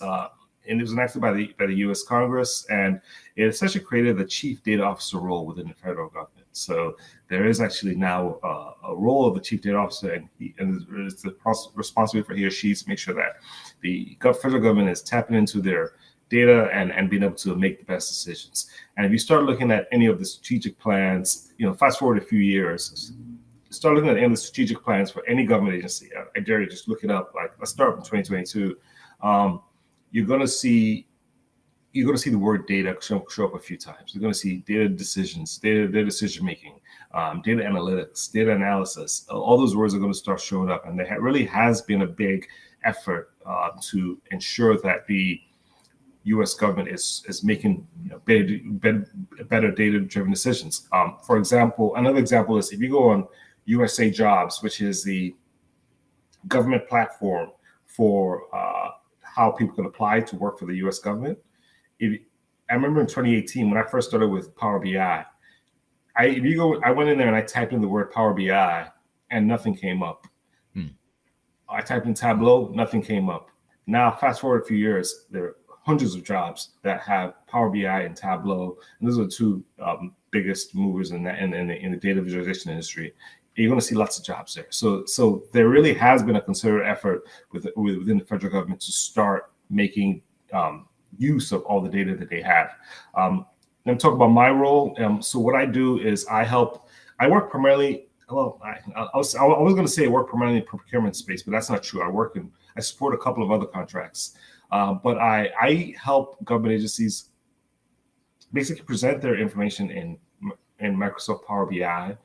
So I take all their data from their data warehouse, meet with different stakeholders, try to understand what is most important to them, create visualizations around that. And also I do some stuff in the back end, do some queries in a tool called Microsoft Power Query. And I go in there and basically do some columns, some new columns of some calculations that help basically better inform what their data is saying. And also, sorry, go ahead. Are they mostly using sort of older legacy systems that they're pulling the data from? I know you mentioned data warehouse is one source, but is there sort of like a standard or a typical average profile of a government entity and where they're getting the data from? So in other words, are they using BI tools as a substitute for truly modernizing the systems they have, or is it sort of a mix of both, or how does that look? Yeah, I'll say it's a mix of both. I mean, again, it really all varies from government agency to government agency. Every agency has a different mission, so the types of data that they collect is very different. For example, the Veterans Administration will collect very different data than the Department of Agriculture. But one of the challenges I do see consistently around government is the ability to normalize their data. So what that means is there a way that you can essentially go back and tap into all your historical data and then say, okay, this is information that I want to see here. I want to see let's just choose, I'm going to make up some fake data in agriculture. I want to see cows. I want to in one column. I want to see chicken, poultry in another column. I want to see sheep in another column, and I want to see farms that raise these animals in another column. That type of information could have been collected, but would have been collected in many different ways over the years. So how do you go back and normalize all that data? Some people call it bovine, some people call it chickens, some people call it rams, like what information are you trying to collect and how can you normalize all that? That really is, that is incredibly complex. I'm not doing any justice by how little I'm just talking about it, but that really has been probably the biggest challenge that I see with a lot of government agencies. A lot of them have done a good job of trying to go back and sort of like restructure their data to allow for some of this like querying and analysis and now being able to put into different BI tools, but that is really still the challenge that a lot of government agencies are still facing. We're here with Anthony Adeleke talking about the power of business intelligence and analytics. We've got a lot more to cover. We'll be right back with more Transformation Ground Control.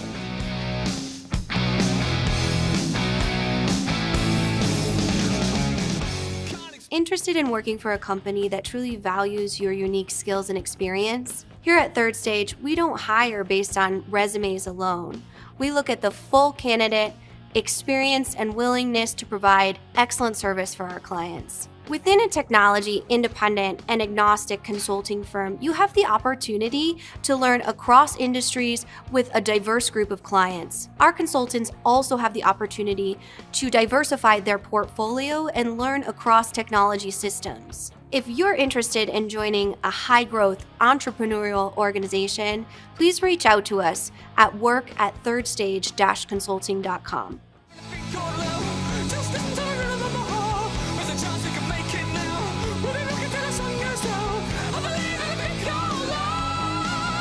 Hello, welcome back to Transformation Ground Control, episode number 120. You can find new episodes of this show streaming to LinkedIn, Facebook, and Twitter on Wednesdays. You can also find audio podcast platforms carrying this show every Wednesday as well. So be sure to check us out and subscribe to the channel or to the show if you don't already. And we are here in the midst of a conversation with Anthony Adeleke talking about the power of business intelligence and analytics. We've got a lot more to cover, so let's jump back into it. Gassan on LinkedIn has a similar comment or kind of something along that same thread, which is BI becomes a challenge when multiple systems exist that interface but do not integrate in real time. Is that is that a dynamic you've seen or anything you would add to that? 100%, 100%, so it's not just, you have to be also like, in the best environment, you would have your BI tool, whether it's Tableau, Power BI, and it would read a specific data source, and that would be seamless. The data would just be fed into Power BI. Power BI will spit it up and give you the visualizations. That is an ideal world. What I find is that's really the case, because to your point, there might be some legacy systems that your tool can't tap into, or maybe your data has to be now exported from whatever system and then put into like Excel or CSV file, and then put into your BI tool. So it really all depends. That is the ideal situation doesn't really exist in many cases. Yeah, right. That's why I have a job. Right. Exactly. Yeah, that's a great point. So there's I want to come to the audience questions here, some additional questions, and as expected, the sports analytics piece of it has generated some questions and comments here. And I'll try to summarize this. Unfortunately, it won't let me show the entire comment here, but this is from Matthew on LinkedIn. And Matthew says, football is truly about matchups. The data analyst has to find the small advantages in those key matchups. The variables depend for each division and conference. For example, it snows a lot in the Northeast during the playoffs. So the need for a fast player, let me continue here. So the need for a fast player is not as important for a team that loses in the playoffs each year when they play in the snow. A player with more strength or balance would be more beneficial. Would you guys agree? So is that something you've looked at as like weather or geographic location? And do some of those factors that you've analyzed? I imagine there's probably data you could analyze if you haven't, but have you looked at that and seen any patterns there? Not specifically, but generally that backs up some of the theories that I said. Like, when I talk about the jumping ability, really football is a power game. Speed is nice, but it's a power game first. You have big men pushing each other, and then somebody tries to tackle you. Can you push them back, or can you hold your balance when you're pushed? So really, it's a power game. Nobody. If it was a speed game, then all the Olympic athletes would be making millions of dollars in the NFL. But you just don't really always have that ability to just like start running in a straight line, because there are 11 guys going after you. Right. But yeah, that makes perfect sense. And that goes back to some of the things you talk about with culture and system. Like, you have to know what system you're trying to deploy and what players will help you within that system. Are you maximizing people's talents based on whatever environment you're in or whatever limitations you have on your team? Yeah, and kind of what your strategy is, like a sports team that's going to value the running game and size and using brute force to, get small yardage, but kind of wear down the defense of the other team. That's a different mindset than the West Coast offenses. They're those high speed, Joe Montana, old San Francisco 49ers style offense where you're spreading the field and getting receivers down the field. And, it's all that's where speed, I would imagine, becomes a little bit more important in those cases. But a lot of it would depend on your strategy, I suppose. So I forgot to ask you this earlier. So based on your analysis, I'm going to give you a hypothetical situation involving me. So I'm 49 years old. I'm 5'9". I weigh 170 pounds, never played competitive football. What are my odds of getting drafted? Would you say? Let's see here. Let's select all. What do you say? 5'9"? I'm 5'9". I can't. That's you're probably going to break the model. I feel bad. I'm going to make you break the model here. It's not going to be able to analyze this, but let's just throw in 69 to 69. Let me spot you another inch. I say 70 inches, and you weigh how much? 5'10". 170. Okay, let's just say, depending on how many burritos you've eaten, let's just say 170 to 175. There we go. I'll just type this in. I'm seeing 50% up there. I like those odds. I like, even though you're not done there, I see a 50%. Well, I'm taking that one. I think it's now 0 because I didn't even finish this. But between 170 and 175, let's see if you go up to 180. Let's say 180. I still don't think that'd be very good, but still nothing. Yeah, he was invited to we have one cornerback that was invited to the combine, but your odds of being drafted is 0. Okay, well, I don't like that answer, so I'm kidding. Yeah, exactly. That's pretty cool, though. Yeah, kidding aside, though, that is pretty cool. Thankfully, I didn't invest a lot of time or energy trying to get drafted because I probably wouldn't. Even if I wasn't 50 years old or almost 50, that wouldn't have happened. But so here's a really interesting question, though, I want to get to, and I don't think I would have thought of this question, so it's a great one. This is from Ryan on LinkedIn. Ryan asked, it seems that in media and day-to-day discussions, there's been a negative connotation around the words data and personal information the last couple of years. It's had a negative impact on marketing, advertising, losing ability to track data. Let me finish the question here. Hold on, I just lost it. The last couple of years, it has had so that the negative connotation around data and personal information has had a negative impact on marketing, advertising, losing ability to track data conversions. Does that have any impact in government or business outside the marketing realm? So in other words, is it harder to get data now than it used to be with some of these data privacy laws like GDR or GRDP in Europe and other privacy laws that are being passed throughout the world? Yeah, that's a good question. I have seen an explosion in health, in personnel and HR analytics. I haven't really had to dive into any of that. A lot of mine is more operational based.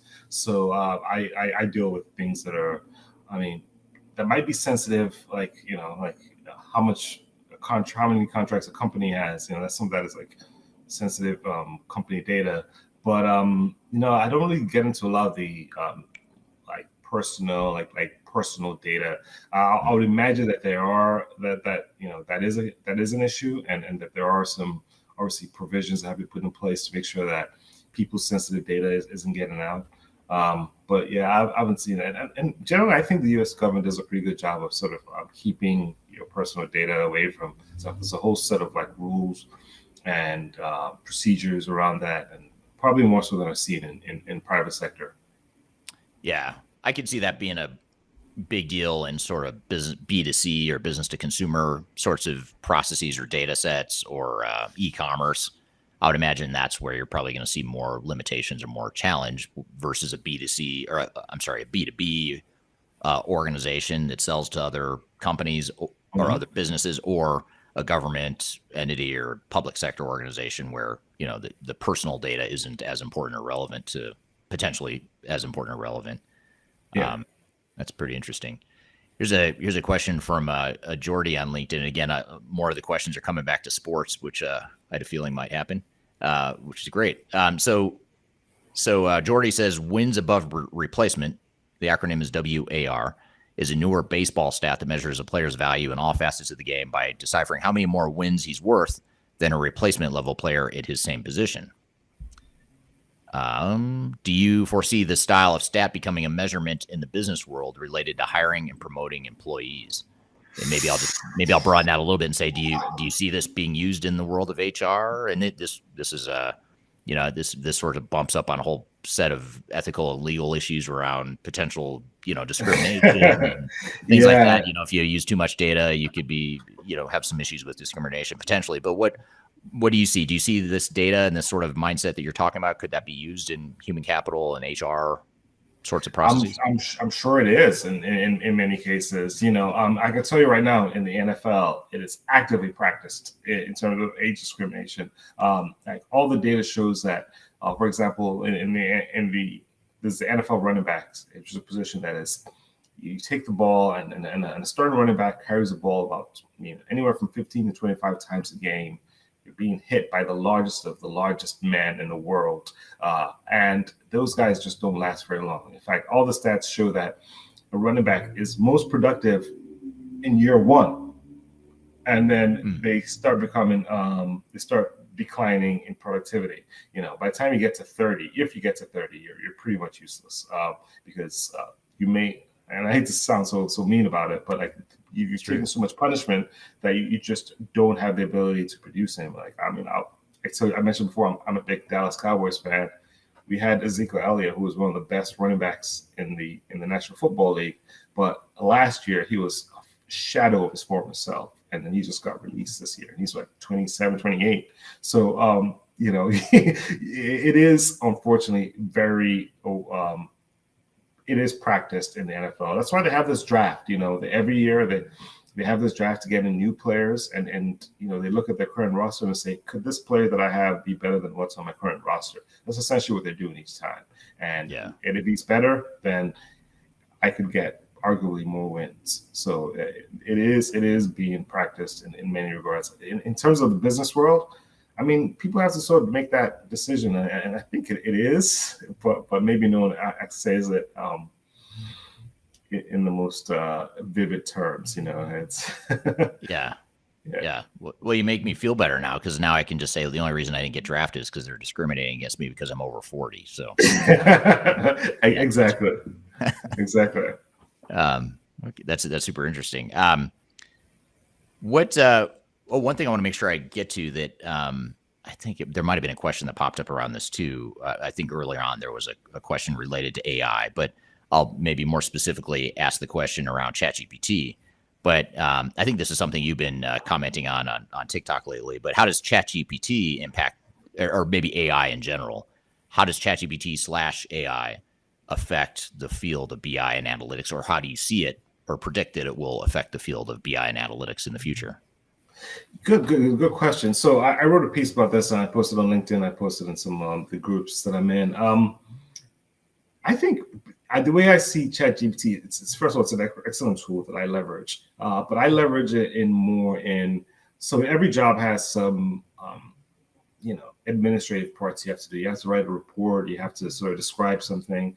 What I do in what I've used ChatGPT for is I just say, okay, I executed this, and I describe a vague practice, something I did. Like, could you highlight to me the steps that were taken? What steps would have been most? I asked ChatGPT, what steps did I take to undertake this process? And then it gave me a very detailed and I would say 85% accurate description of all the steps that I did to create this process. So in my case, what I did was I connected Power BI to a certain dashboard, and I wanted to a certain data warehouse, and I wanted to stress to some of my clients. I also want to create a process flow. I want to stress to my clients, the importance of the stability of the data source. And I asked ChatGPT that question. Okay, I connected Power BI to a data warehouse. What are the process flows for ensuring the stability of the data source? And it gave me a very good list of what I did. Obviously, I had to go in and edit it and customize it to my specific needs. But it was very good. It was a very good report.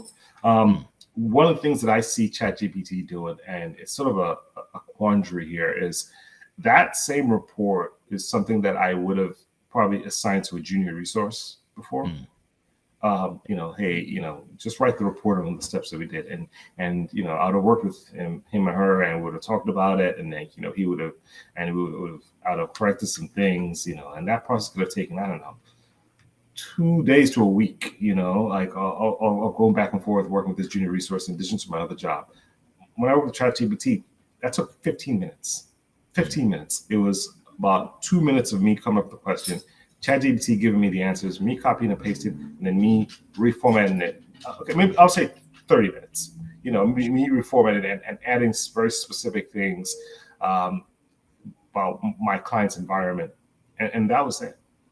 So I think it really will have an impact on the career, but on the data analytics field. But it's going to have the same impact. I think it's going to have on many different fields, which is that a lot of the sort of admin work that you would have assigned to a junior resource that would have helped them learn how to do the job is it takes some of those opportunities away. So there's going to have to be other ways of training people how to do the job. Maybe schools are going to have to change to make people very job ready, because ChatGPT and those tools, they're only as good as the prompts that are asked.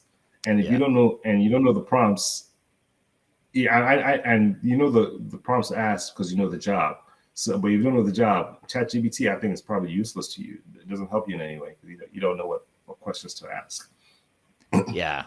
It almost seems like lower level or entry level white collar jobs are the ones that are most at risk. I mean, blue collar jobs may not be as impacted, and maybe more experienced senior people aren't as affected. Although you've just gave an example of how your world has been affected, maybe not necessarily negatively. That's probably a positive way that your job has been impacted, and certainly your clients are saving money, I imagine, now, because they're not having to pay. They're not having to wait 2 weeks and pay for a junior analyst to do something that you can do in 15 or 30 minutes yourself. Exactly. Yeah, that's interesting.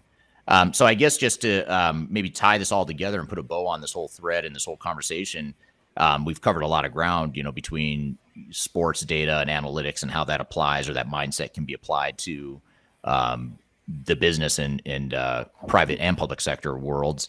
But what advice would you give to an organization that's just starting on their BI and analytics journey? Or maybe they know they're not taking full advantage of the data they have. They don't have the right tools necessarily, or they just haven't been a data-centric or a analytics-centric focused organization. What advice would you give to that sort of team or organization that's trying to get started on that journey?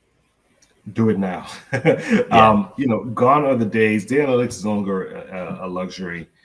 It's now must be a core piece of all of the all of your core functions. If the U.S. government is doing it, trust me, that's probably a good thing to follow, because it's a huge competitive advantage or disadvantage if depending on whether or not you're doing it. If you really have a good idea of what are some of the drivers of your business, then you have a better idea of how to make strategic decisions. If you have I'm going to give an example, if you have a delivery plan, you can see, sometimes you can see and Amazon, depending on how much criticism you give, it does this at a very excellent level. Seeing how much productivity you're getting out of each person. So is this person giving you X amount of input, and what can be done to adjust that? I'm not trying to get into the ethical issues about that, but it is no longer a luxury, and you have to do it. I mean, I think gone are the days of having some expert. I think you're going to see less and less of these, I call them these data gurus, information gurus in organizations. They ask them, wise Willie, hey, what's going on here? Can you fix our problems? Those days are gone. You have to have the data now, and you can rely on the data to make better decisions. Right. It's well said. And you have a great point, too, that if the government and public sector organizations are finding ways to make better use of data, that should be a good impetus or a good burning platform for why you, especially if you're in the private sector, why you should be, making better use of the data you do have. Yeah. Sure. All right. Thank you, Anthony. Great conversation. Very interesting. I love the conversation and the connection between sports analytics and how some of that mindset and that analytical thinking can apply to the world of business as well. We've got a lot more to cover and unpack from that conversation, but first we're going to take a quick break. You're listening to Transformation Ground Control. A man decides after 17 years that what he goes there for. If you are aiming for transformation success, turn to Third Stage Consulting Group. Third Stage's independent and technology agnostic consulting team helps clients define their digital strategies, define their roadmaps, and manage their transformations. With offices in the US, Europe, and Australia, our team helps the world's most forward-thinking organizations through their transformation pitfalls and risks. If you are embarking on a digital transformation or business change initiative, contact Third Stage Consulting to see how we can help you reach the third stage of transformation success.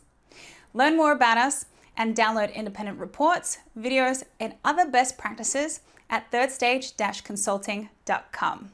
But we're never gonna survive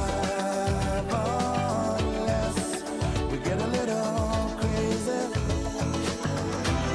No, we're never Hello, welcome back to Transformation Ground Control, episode number 120. My name is Eric Kimberling here with Kyler Cheatham. You can find new episodes every Wednesday on LinkedIn, YouTube, Facebook, Twitter, as well as audio podcast platforms throughout the world.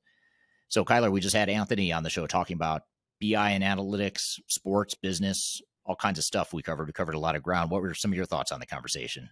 Well, you guys did cover a lot of ground. And I honestly had no idea that was going to be about sports statistics, and learned so much about what that means during that conversation. So it was fascinating, most definitely to see. I mean, I'm very sorry for you that you will not be a consideration likely in the NFL draft. But Well, that just means it hasn't happened yet. There's anomalies to every data set. I'm absolutely. sure someday there'll be a 49-year-old that's 5'9" that For will get sure. drafted, and that For first person sure. may be me. You never know.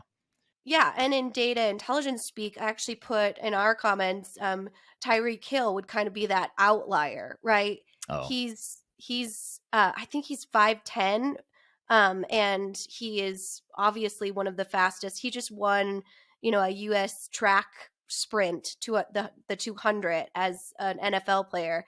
He probably has 50 pounds on all of the other sprinters in there. So there is outliers. So never You're, stop trying to achieve your goal you're there. saying there's a chance. That's what I'm Yeah, hearing. right. Absolutely. Um, I think it was interesting. One of the things I wanted to kind of bring up to you and the audience here after post conversation is his kind of thought about those emerging technologies like ChatGPT or machine learning, predictive analytics, and how that will really replace kind of the quote unquote admin work, and wanted to kind of dig into that organizational design or that structure. If you are kind of seeing those technologies in a healthy way create those efficiencies, and it kind of ties back to what we talked about a little bit earlier on the episode, but creating the opportunity for those roles to grow while having that strategic thinking of how you're going to shift through those efficiencies. So I wondered if you could give us maybe some pointers or your feedback on how, if you're starting to see your data strategy go into, wow, we're creating lots of efficiencies through our technology and reporting, what should we do now with additional resources, or how can we take that next step into leveraging and garnering additional business intelligence? Yeah, it's a great question. I mean, I think there's a lot that most organizations can do to improve their data. So there's a couple pieces. One is the data itself that you've presumably been accumulating as an organization for years, if not decades. And so over time, that data ultimately inevitably becomes corrupt. It becomes dirty. It's inaccurate. You've got duplicates that, make it harder to report and make meaning of. So just simply cleaning the data can be a pretty monumental exercise. But beyond that, there's also more strategic and more proactive processes and uses of resources on the data side of things that will help prevent those problems in the future. And a couple examples would be establishing a data governance process and actually managing data and having a data management governance and process in place to where you establish more clarity and more structure around who and how people can change data within your system. So that's just a couple ideas on how you can redeploy those resources and redeploy that focus in a way that allows you to really maximize the value. Because I don't know when this will happen, but I have a feeling someday, in the not too distant future, on balance sheets, accounting rules are going to actually show the value of data. And I suppose it might already be showing up in some balance sheets in financial results in organizations that have it within intellectual property. The IP line item on a balance sheet. I think that you're going to start seeing more data, or you should start to see more data valuations of that value, because I think it's such an important asset to organizations and an important currency that'll become more and more important as time goes on. Yeah, and speaking of currency and overall value, I think just a little plug for Jordy there with that great question. I think he should be, have that metric of achievement for even asking such a great question. And there's two different fields. I kind of want to talk about that because I totally understand the sports analytic piece of it is so interesting. And that's why they changed the game of baseball in order to attract more younger viewers because their data was showing them like, hey, this is the viewer base is not that young focus that likes that reactive nature. And it's funny that he mentioned that because recently I've gone down a rabbit hole of looking at analytics in baseball. And my husband, Adam, who's on the show a lot, is like, what are you doing? You don't even like baseball. And I'm like, but this is fascinating. They're changing the entire game. And then there's all this like content of coaches yelling at each other, like all of these different things that now like have upped the drama factor because of these new analytics of scoring, game time, all different things. So it's so interesting that he asked that. But it is a great question to bring up of like, how do you measure employees and when is data too much data when it comes to looking at an employee that might not perform in the same way as another one quantitatively, but qualitatively, they bring a lot of other human aspects to the organization. So what would be your thoughts on that? It's a tough question. It's a good one. It's a tough question. And I asked Anthony that too because I was genuinely curious because I didn't have a good answer for it. And I don't think he did either. I don't know that it's necessarily his area of expertise on the HR and human capital talent management side of things. What I would say to that is I think that there probably is a lot of untapped potential there. We just haven't figured out how to do it yet as you know, a human race or as an organization, as organizations throughout the world. And I think there's also, you know, we talked a little bit about privacy and discrimination. Those are two things that sort of provide some headwinds or some roadblocks, barriers to fully maximizing data in the way that you're talking about. Although I suppose if you're already employed by an organization, it's less of a threat or a risk. But I don't know. I think that would be a good question or a good reason to have what's his name? John Heiliger. Yeah. John Heiliger. Yeah, I was thinking the same thing. Yeah. He was on the show last year. I don't remember what episode it is. If you go search the word workforce analytics, transformation ground control on Google, if you just Google that, you'll find either a video or the audio stream of that interview. And he is a workforce analytics person. He's like the VP now. At the time, I think he was a director. Now he's a VP of workforce analytics at Lockheed Martin. Thank you. I was going to say Martin Marietta. That's really going to age myself. The fact that I know that they used to be. What's that? No, I'm just joking. Right. Yeah, it was back in the days of MySpace and whatnot. That's when they were around. But anyway, so he'd be a good one to have on the show. I don't have a good answer for you, to be honest. I have some speculation, but that's not super helpful at this point. Yeah, absolutely. Well, interesting to hear from the audience on that note too, because I think there'll be some great content that we can pull for future episodes around feedback or questions specifically from that great insight. So thank you to you and Anthony for all of that. As I think I say this every time, but I just love them every time. I think it's a good, follow up to, the human side of business intelligence too, of maybe bringing in more of a panel discussion with him and as a technical resource, and maybe an HR professional too, that can kind of help us through that, which we had last week's episode. So episode 119, we had a lot of talk about kind of training in HR as well and what that looks like. Yeah, absolutely. Yeah. So we'll see if we can get John back on the show to talk about that stuff, because I think that'd be super interesting, especially in the context of that conversation with Anthony. Mm-hmm. Well, good. Well, good stuff there. We're going to shift gears a bit, and we'll still stay analytical, I'd say. We'll still stay quantitative, and we'll certainly be focused on business processes, because we're going to talk about business process mining. And this is a super interesting interview that I did. Was it on this podcast that I originally did, or was it Yes, it was originally. It was in the very early days. So please forgive the audio quality. We weren't quite as sophisticated as we are today. I don't know that we're that sophisticated, but so that conversation happened in 2021. Yeah. I mean, back in 2021, we had like 5 listeners a week, and now we've got, a dozen, maybe 20. I don't know. There were lots of followers now compared to what we had back then. Just kidding. But no, it was, in all seriousness, though, it was in the early days when we're still trying to figure out this podcast, and I didn't have any real equipment to use. I was just doing it off my laptop or whatever. But anyway, but it doesn't change the fact that the conversation itself is awesome, and our guest is awesome.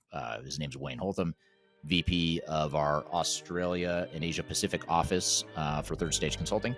He's going to be on the show talking about business process mining. So we'll take a quick break. We'll be right back with more Transformation Ground Control.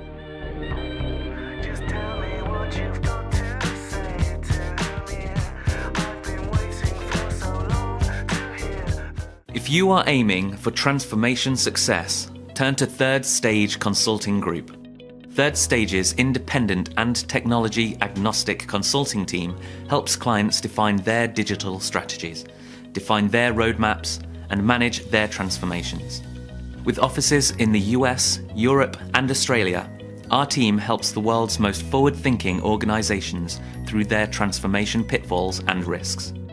If you are embarking on a digital transformation or business change initiative, contact Third Stage Consulting to see how we can help you reach the third stage of transformation success. Learn more about us and download independent reports, videos, and other best practices at thirdstageconsulting.com.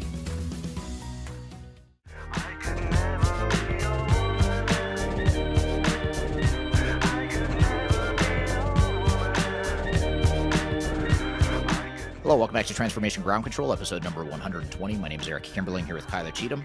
You can find new episodes of this show every Wednesday on audio podcast platforms throughout the world, as well as social media as well.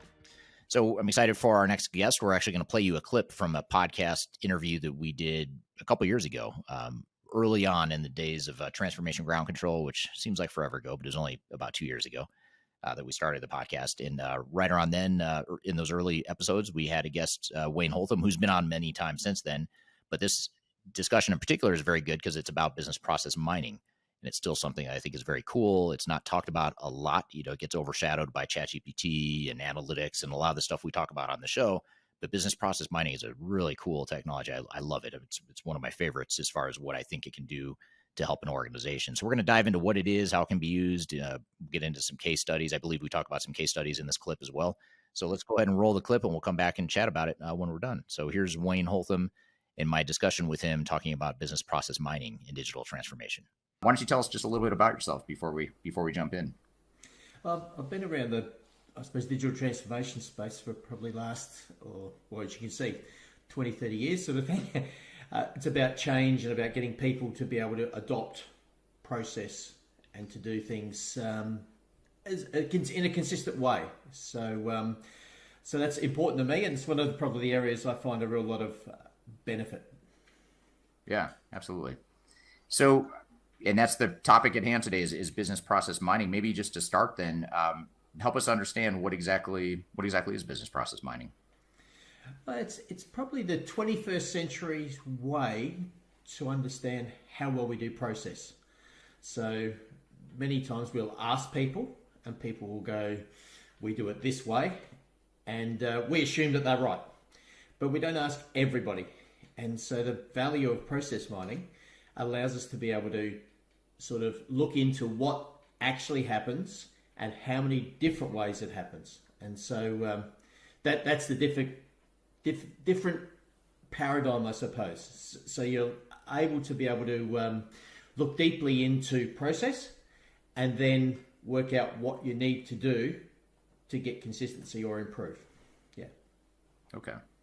So maybe let's build on that a little bit. Is business process mining a framework? Is it a tool? Is it a manual process where you analyze different processes? Maybe help us understand just at the most fundamental level what exactly is it, or how do you go about that at a high level?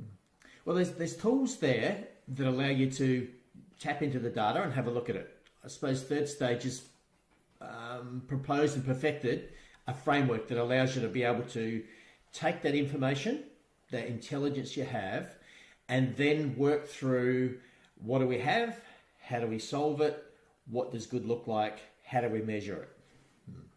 Okay. And so what about when we think about business process improvement? You know, that's a discipline that's been around for a long time, and You've had disciplines like Lean Six Sigma that have focused on measuring processes and continuous improvement and continuously optimizing business processes and operations. How is business process mining different from those other sort of business process methodologies like process improvement, process management, Six Sigma, that sort of stuff? Well, previously you never had the ability to see what was actually happening. It's like the crystal ball. So you always worked on processes based on how people told you they were doing it. Whereas today you can actually say, here is actually how you're doing it. And I can see how many other gaps are in our processes. Yeah. And the one thing that's important is it's not only how the process is done, it's the things that stop the process from being done. So many times we find we build workarounds and do those sort of things, and that leads to that process creep or inconsistency. Whereas this allows you to point those out and you can actually rectify those. So it could be master data, it could be just different workflows. It's a number of different areas. Yeah. Okay. And is it typically something that you would do within a certain functional area or department or a certain system? Or is it meant to be more of an end-to-end business process flow or analysis of what's actually happening with your end-to-end processes? Or is it a mix of both? It's largely end-to-end. And I think that's the real value to it. Many organizations get caught into the silo-based processes or business unit style process. Whereas if you actually look at it end-to-end, that's where you get the value drivers and you can measure performance. And that's where value comes for the business, when you're actually improving and getting consistency. Yeah. Okay.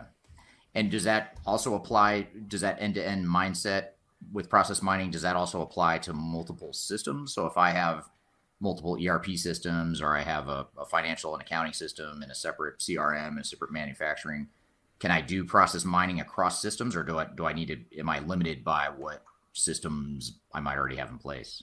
No, the tools today are actually very advanced. So you could have a whole landscape of tools. It could be a CRM, could be a HCM, of best of breed, and you can actually pick the process and then also identify where they interact with each of those platforms. So really, really deep into the end-to-end process piece, no matter what technology you've bolted together or got architecture that supports that. Okay. So it can really cut across any system or systems that are touching the process. You would be able to sort of capture and analyze what's actually happening with those. Exactly right. Yeah. Okay. So what, I guess if you do this process mining process, maybe help us understand. Let's just say I'm just starting the process mining process. Not to be redundant with that word process. I feel like I'm going to keep doing that through this discussion. But when we're going through that process, I'm just getting started on it for my organization, end-to-end process.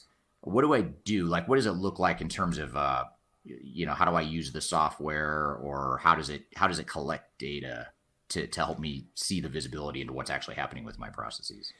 Well, the software has a number of pre-built connectors, and so those connectors will tap into the database and pick up the tables in the background that house the transactional data. And so you extract that, and then the process mining tool does the evaluation, and that's where you start to get the depth of knowledge that you're looking for. Yeah, and many times you start with one process. The best is probably a value driver process. So one that, if it's not done well, it's costing money, costing time, those sorts of things. And so that's probably where the best part is to start out. Then you start seeing the value, and you can actually, by carrying out those improvements, you're actually paying yourself back for the cost of actually doing the work.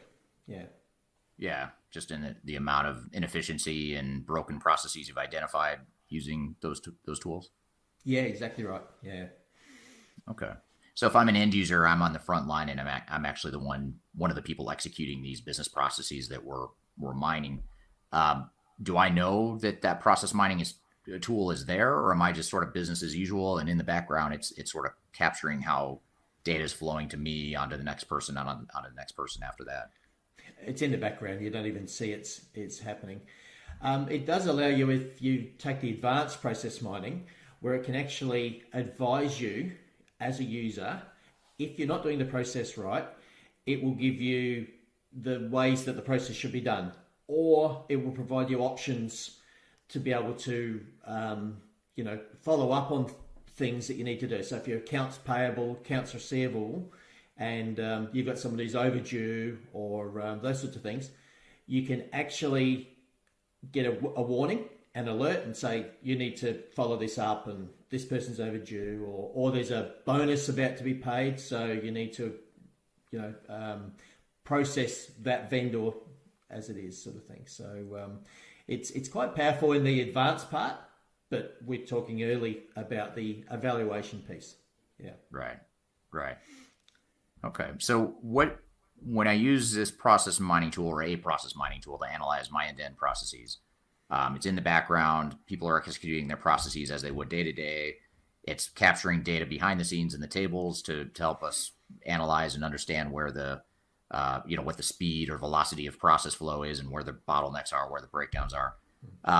What sort of dashboard or end result do I get out of the system, out of the process mining tool, to be able to see what's happening? I mean, what does it look like, or how would you explain that to someone who's never seen sort of what that would look like on the business process mining tool itself? Well, you start off with the linear process, end-to-end process. So if you took a procurement, you'd have a purchase rec, purchase order, you receive an invoice, goods receipt, and you'd see the linear process. And when you actually start evaluating, you start to see where the differences are. So you might get to the point where you're starting a process down an invoice receipt. And so that's a warning sign as such, because you're actually purchasing without a purchase order. You don't know what your spend's going to be, and it's maverick buying as such. And so that allows people to be able to go, well, why is our process not right? You might find the other area is where we're changing prices. So we've got a purchase order. We may have an agreed price, and we send it to the vendor, and they come back and say the price needs to change. And that could be a master data issue, or it could be a vendor is not following the price catalog that they have. So you can see you can fix lots of different areas as against just the standard process. Yeah. So it's sort of back to that question about how it ties into business process improvement methodologies. So it gives you the analytics or the data or the knowledge or insights to be able to see that there's a problem there in that process where, with that purchasing process you described or the PO process you described, and therefore I can now go to some root cause analysis to figure out why are people doing it that way? Is it a training issue? Is it a system issue or whatever? Exactly right. And it allows you to drill down to every variant that you have across that whole end-to-end process. So there could be 100, 200 different variants of the ways people follow through in that process. Okay. Interesting. So a company with like 10,000 employees, let's just say, you could have theoretically 10,000 or maybe even more different processes or different ways that people are doing different jobs within the same functions. Oh, exactly right. And the other benefit is that if you've got different divisions, you can actually benchmark against the divisions. And so you can see where the high performers are and the ones that are actually following a process and others that are having issues or inconsistency in their process. And so you can start to improve against each other. It's really powerful. Is the reporting an analytical tool set as far as just slicing and dicing what you see or what you're analyzing from the process mining tools? Is it pretty powerful, or does it require a fair amount of human intervention and analysis to really make sense of all the data you're getting out of the process mining tool? No, it's very powerful. And you get a number of different views. So you can see how close to automated process you could be. You can still see down to which vendor, which user, which actually invoice, right down to the bottom level to be able to see where there's gaps or inconsistencies. Yeah. Very interesting. Okay. And then do you have maybe one or two examples of a case study of where you've seen this process mining tool used and sort of what what you measured, what came out of it, what you found, what you discovered as a result. Could you share an example of that with us? Yeah, there's one that recently I were involved in, and that was following up after an S4 deployment had failed. And so they were looking at a number of different instances or facilities that they had, and they were trying to identify why they couldn't get consistent process. So they put in the process mining tool, looked at each of the instances, and realized that all 17 instances were actually doing the process a different way, even though S4 had a centralized single process that they had rolled out. And so from there, you could actually look back and improve the process that they're actually using and start to align users to the process. And I think that's the key thing, was that users could actually see the value of doing the process in a consistent way. And so that's the real benefit that this particular case study came with. And following on now, they've actually built some business rules into the process mining, and that allows them to be able to maintain consistency across all 17 of those instances. So so that's probably the flow-on effect, and you can continually then measure how well your performance is going across all of your processes. So it's not a sort of just a let's look at it at the beginning. It's something that you can use and monitor all the way through. Really interesting. So it's not necessarily just as part of an initial implementation, right? You said in this case it was a S4 HANA failure, and they had 17 instances, lots of different ways of doing things. But could you also just use it if I'm fairly happy with my systems, or I'm not really thinking about necessarily replacing all my systems, but I just want to get more out of them? Can I use it in that context too, or is it meant for more of a new system deployment? No, definitely. And I think that with the pressure of people going, let's go to a new system, one of the first steps they should look at is how well do we do our processes with our old system? Because when I move to the new system, I want to have pretty consistent process. So what I build in the technology platform is closer to what we want is smooth, simplified process. Whereas if we don't do that at the beginning, then the change effort is big, adoption is harder, and it just makes it much harder to actually roll out a total deployment program. Right. Yeah. Makes total sense. And I just want to acknowledge there are a lot of questions coming in on LinkedIn. I just saw someone commented, I think Eric's ignoring us. So I just want you to know, if you're on LinkedIn, we'll get to your questions in just a moment.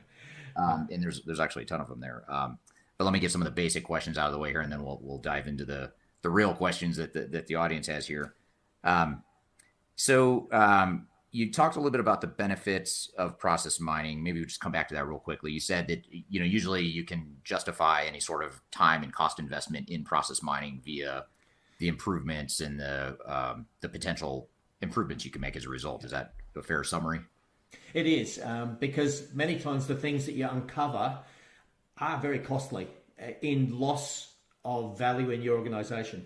And so just by rectifying those and knowing where the problem is, so you focus right in on it, it's not a very costly exercise to actually overcome those. But the return is quite high. Right. Okay, we're here playing a clip of Wayne Holtam and I talking about business process mining in process improvement and digital transformation. We've got a lot more to cover. We'll be right back with more Transformation Ground Control. When things are big that should be small, who can tell what magic spells will be doing? Are you looking to stay ahead of the curve in the ever-changing landscape of digital transformation? Then you need our newly released 2023 Digital Transformation Report. This comprehensive report covers the latest trends, technologies, and strategies to ensure your digital transformation is optimized for success. The 2023 Digital Transformation Report is packed full of proven methodologies and insights from experts in the independent digital transformation field. You'll also receive practical insights on how to implement digital transformation strategies within your unique organization. This free report is available for download on our website at thirdstage-consulting.com under our Thought Leadership section.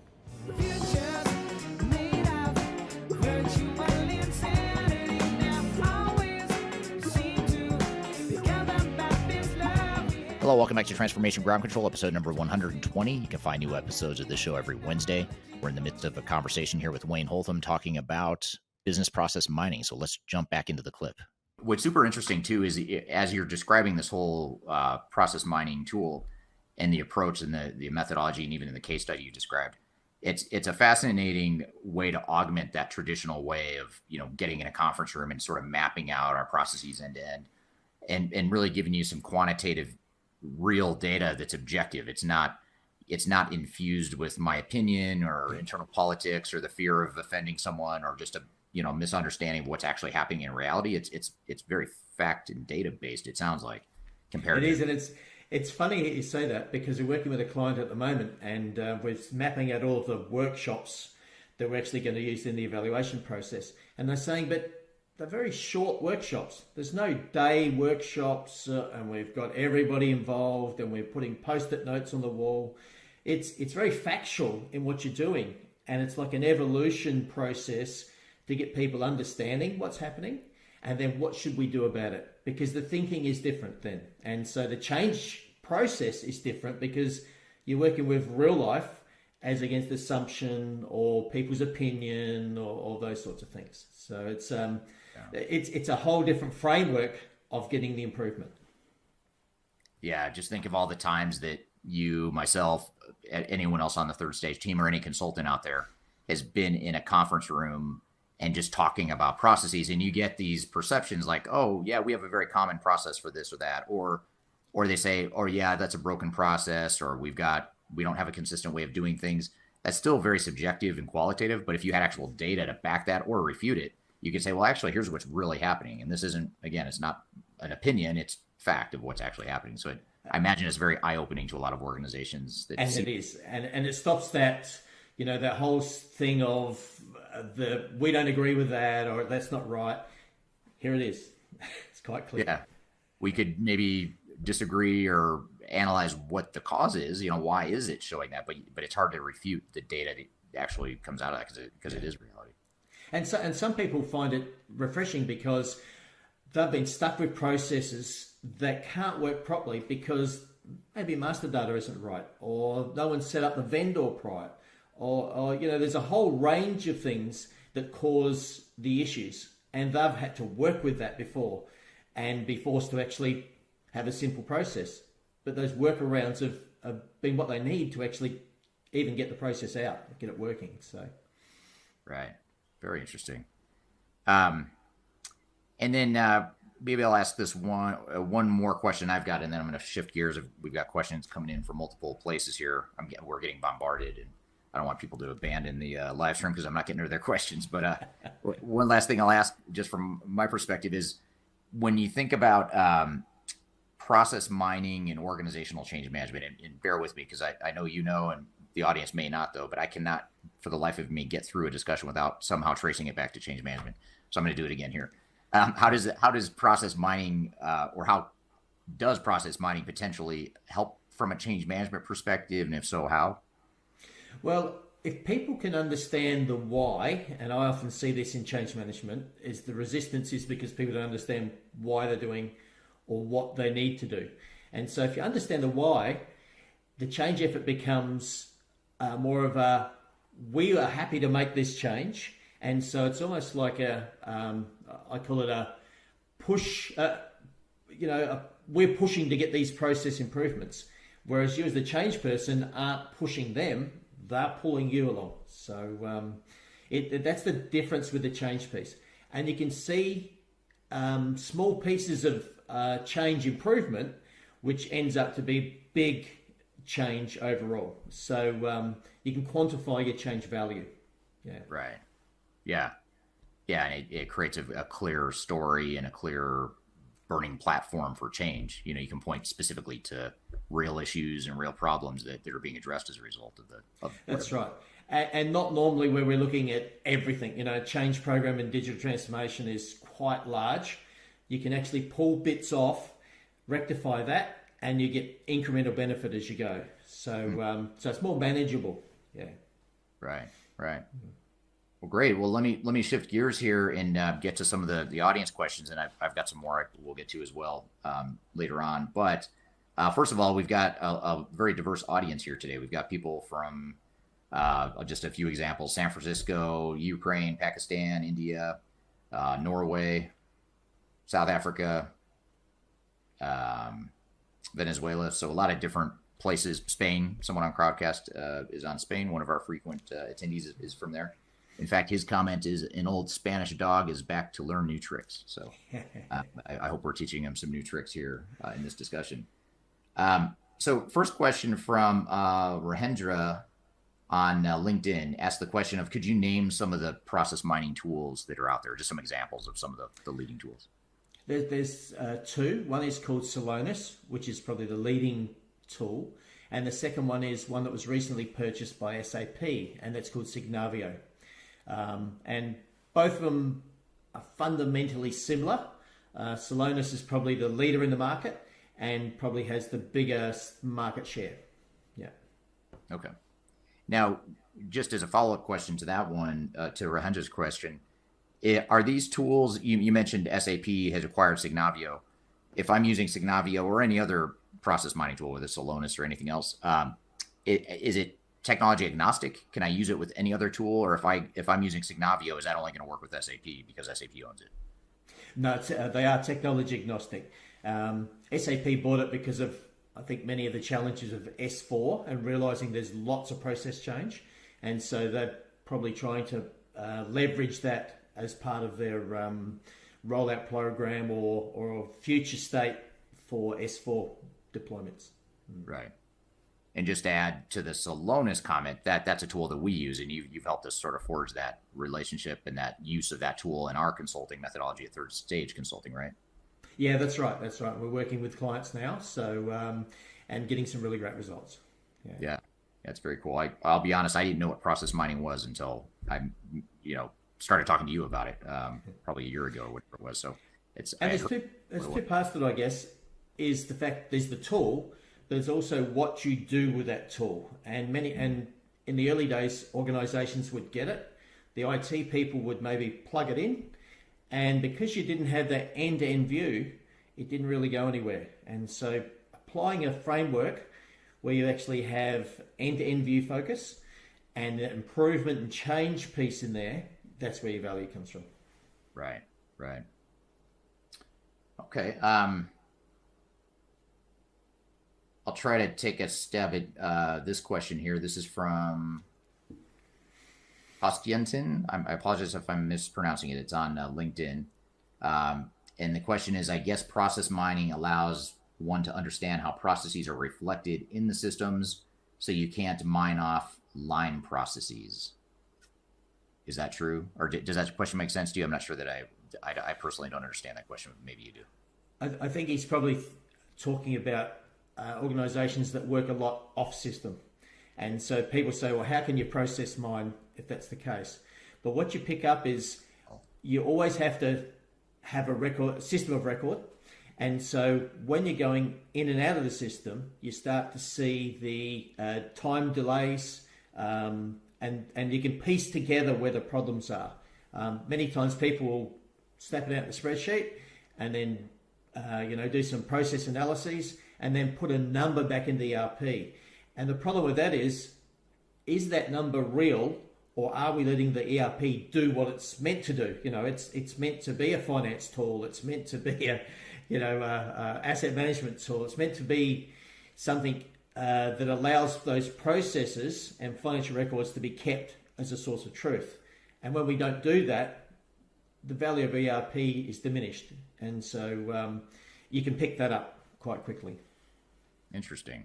So maybe to paraphrase or make sure we're addressing the question or the point here. So if I'm an end user and we've got a process mining tool running in the background, I'm in SAP or Oracle or whatever my ERP system is. I pull some data out of it. I go to my spreadsheet. I do whatever I'm going to do, and then I come back and enter some data as a result of my analysis or manipulation in a spreadsheet. The process mining tool isn't going to know what I did in the spreadsheet outside the system, but it's going to see that there was a lag there. And then I would know to drill into that. So I could drill in and say, okay, why is there such a gap here? And then I would analyze that, get to the root cause, and find that, it's because people are going and doing stuff in spreadsheets or manipulating the data or going to other third-party sources to get the data they need. Is that sort of That's exactly it. Yeah, that's what you find. Yep. Yeah, that's fascinating. Another question. This is a question from Robert Speller on LinkedIn. He says, "Does this work like a GUI between apps?" Interesting. Between modules, it works. Yeah, so you can actually pick up the tables in the background that might be a finance. You might have some asset management. You might have those sort of things. So you can actually link those tables together to drive your end-to-end process. So it sits across apps and it works off the application layer. Okay, great. There's a really good question here from Mahendra again on LinkedIn. I'm going to come back to that in a second because it's a pretty meaty question, and there's someone that's waiting or that asked a question a while back here on Crowdcast. And this question is from Karen on Crowdcast, and she says, "How can users be doing something 17 different ways in a newly installed S4HANA system?" Which actually I was wondering that same thing. Can you give some examples of how that's possible? Well, it's how they source their materials. It might be the way they have their materials catalogued. It could be the types of vendors they buy for. And so if you think that's a centralized purchasing solution they put in place, and if they're buying from all of the vendors outside the centralized system, where there's better pricing, there's contract agreements, there's those sorts of things, that's where the variances lie in that particular process. It was a supply chain, and it was a centralized supply chain, and so they really didn't get centralization. They just got everybody still doing everything their way. Interesting. So a lot of companies, in S4HANA is probably a good example or a good reference point for a type of ERP system that a lot of organizations typically implement because they want a certain amount of standardization and common business processes across the organization. So if I'm a CIO or a project team member involved in a transformation and I'm implementing any ERP system and I say, hey, I've got a single instance of the software, so it's not like I've got different variations of the software. It's one instance we're using across the globe, and I didn't customize. I'm using commercial off-the-shelf functionality. I just did some light configuration. What you're saying is it's still possible that even in that environment, you could still have multiple variations of how you use the system. So it's, in other words, it's not going to box in all the users into a certain process flow necessarily. That's right. And you uncovered probably the big problem when it comes to rolling out something like an S4, in the sense that it has the capability to do it. But many times people, the SI looks at it as being a level 3, level 4 process is what they start with. But they never get down to the detail of how people actually do that in the business. And so you might find there's people who are creating invoices or having invoices come in before they actually get a purchase order. They might have go out and don't even get an invoice and just pay it on a credit card. So there's all of those sorts of things that can happen that S4 in a rollout stage doesn't really look at, because it doesn't get down to that level. And whereas this allows you to be able to identify all right the way down. So are you using a credit card? Are you getting a purchase rec? Have you had to change the price? And so that's where that consistency starts to drive back into the process. And that's where you get performance out of your technology platform, instead of just this assumed level 3 process that many organizations start with. And they don't actually apply to the business context or to the operating model. And I hark back to the operating model, but it's understanding how we operate as an organization, and then what processes, how we conduct those processes. Interesting. So I don't know why that question and answer triggered this thought, but if I'm a internal auditor and I'm concerned about controls and risk, or either just in general, or because maybe we need to be Sarbanes-Oxley compliant if we're a U.S.-based public company, or we have other regulatory we need to have in place depending on where we're based in the world. Is this something that could help with that too? Maybe identify where there's control issues, or not necessarily inefficiency or process breakdown or variation, but more of a breakdown in the controls and security of the system? Yeah, the early adoption of the tools like Celonis was for that, was actually to audit and trace, to be able to get reporting compliance, and some auditors who were specialized auditors could identify where there wasn't controls within certain processes. So it's evolved since then, and process mining's only been around for probably 5 or 6 years. So it's not been around a long time, but it's really evolving very quickly.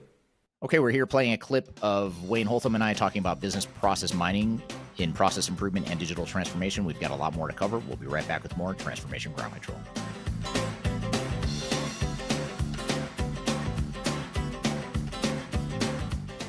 If you are aiming for transformation success, turn to Third Stage Consulting Group.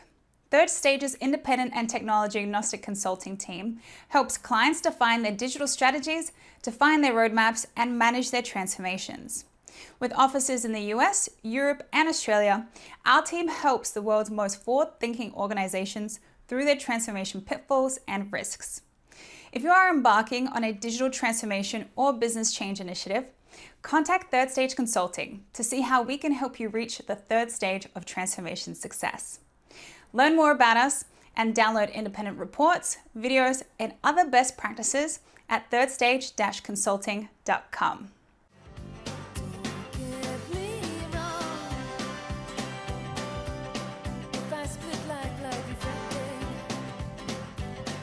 Hello, welcome back to Transformation Ground Control, episode number 120. You can find new episodes of this show every Wednesday.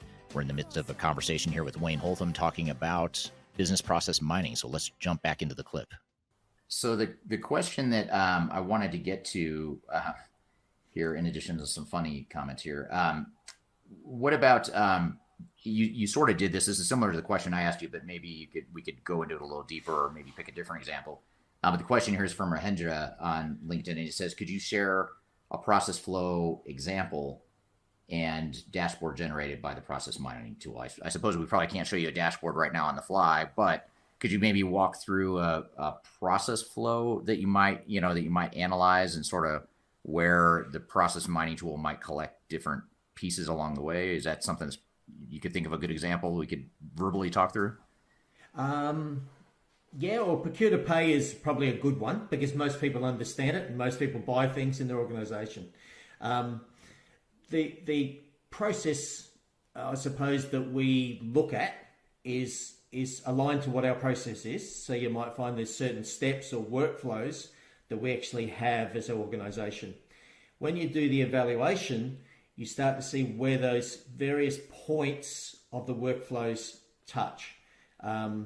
And so you might say there's an approval level where someone's got to approve expenditure. And so you can see the time it takes for that, or you can see if there's processes where you need to change the price on what you're purchase ordering after you've already got quotes and you've been through that process.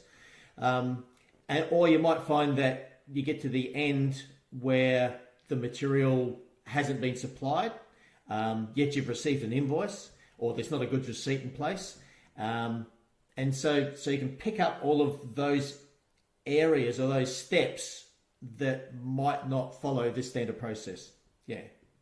Gotcha. Okay. Yeah, that's super helpful. Let's see. This one's from Liam on LinkedIn, and his question is, if a user is manually converting system created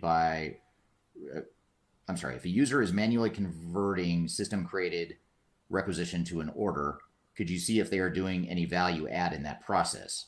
Would the process mining suggest to use an automated purchase order conversion function?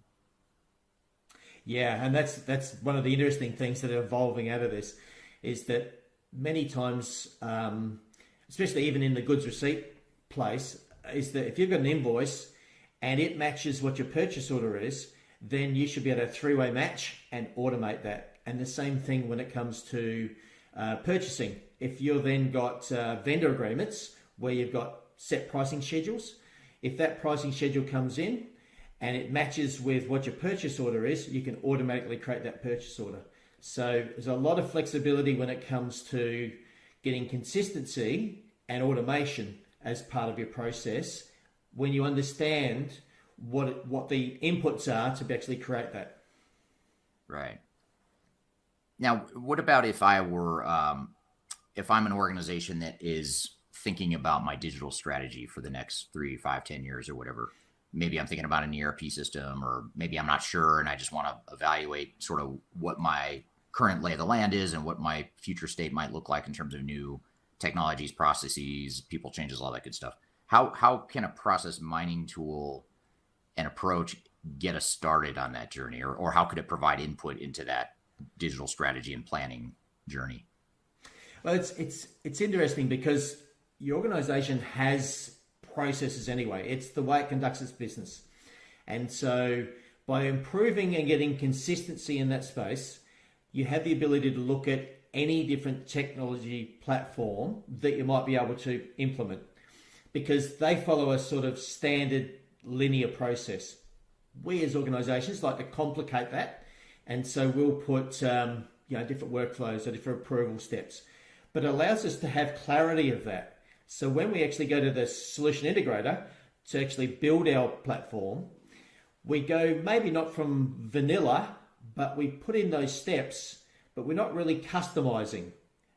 Whereas the problem is if we don't do that and we've got a lot of inconsistent processes, we find ourselves at the design stage trying to accommodate all of those inconsistencies, and that's where we get a lot of customization of process and hard to close design and all those sort of things.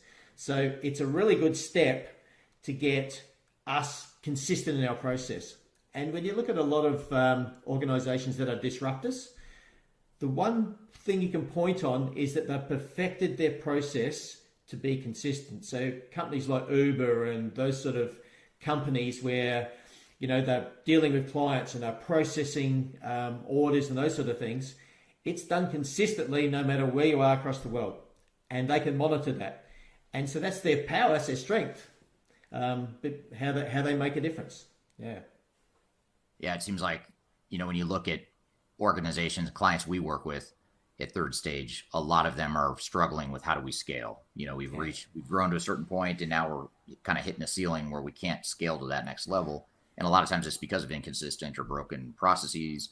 And what you're saying, it sounds like this approach or this tool set can help identify, where are those scalability issues and where are those variations and the breakdowns that we need to kind of create a common operating model so that we can get to that next level. Is that? That's right. And it also allows business units to actually work within an end-to-end process environment. Many times we have, as a business unit, I do it this way, and then, maybe accounts payable picks it up and they've got to then deal with whatever happened throughout that my way type thing. Whereas if you actually get it where they're all doing their piece in that puzzle, then you find that, the value comes, that scalability happens, the automation opportunities come out of it. Right.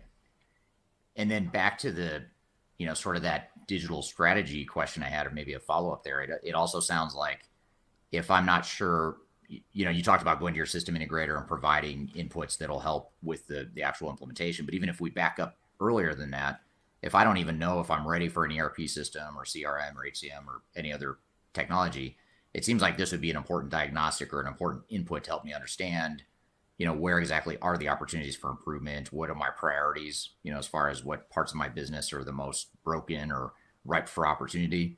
Is that true? Or could you see that being used, or have we used that with clients on helping define a digital strategy and a path forward? Well, it's interesting because some organizations are told by a vendor, you need to upgrade your technology. Whereas when you actually look at it from the process mining perspective, you actually go, well, if we get our processes right, I wouldn't need to change that. I can actually be very efficient in what I do and put off that decision to a time where I as an organization are ready, or I find a technology that really suits me ideally. Whereas instead of just going and saying, well, it's time to update, let's put something in. This way you can actually really strategize about where your uniqueness in the way you do your business, and then put a technology in that really aligns with that. Yeah, that's a great point. I think a lot of organizations feel like they have to do something now because their vendors are telling them, hey, we're going to sunset this product in 2025 or whatever the year is.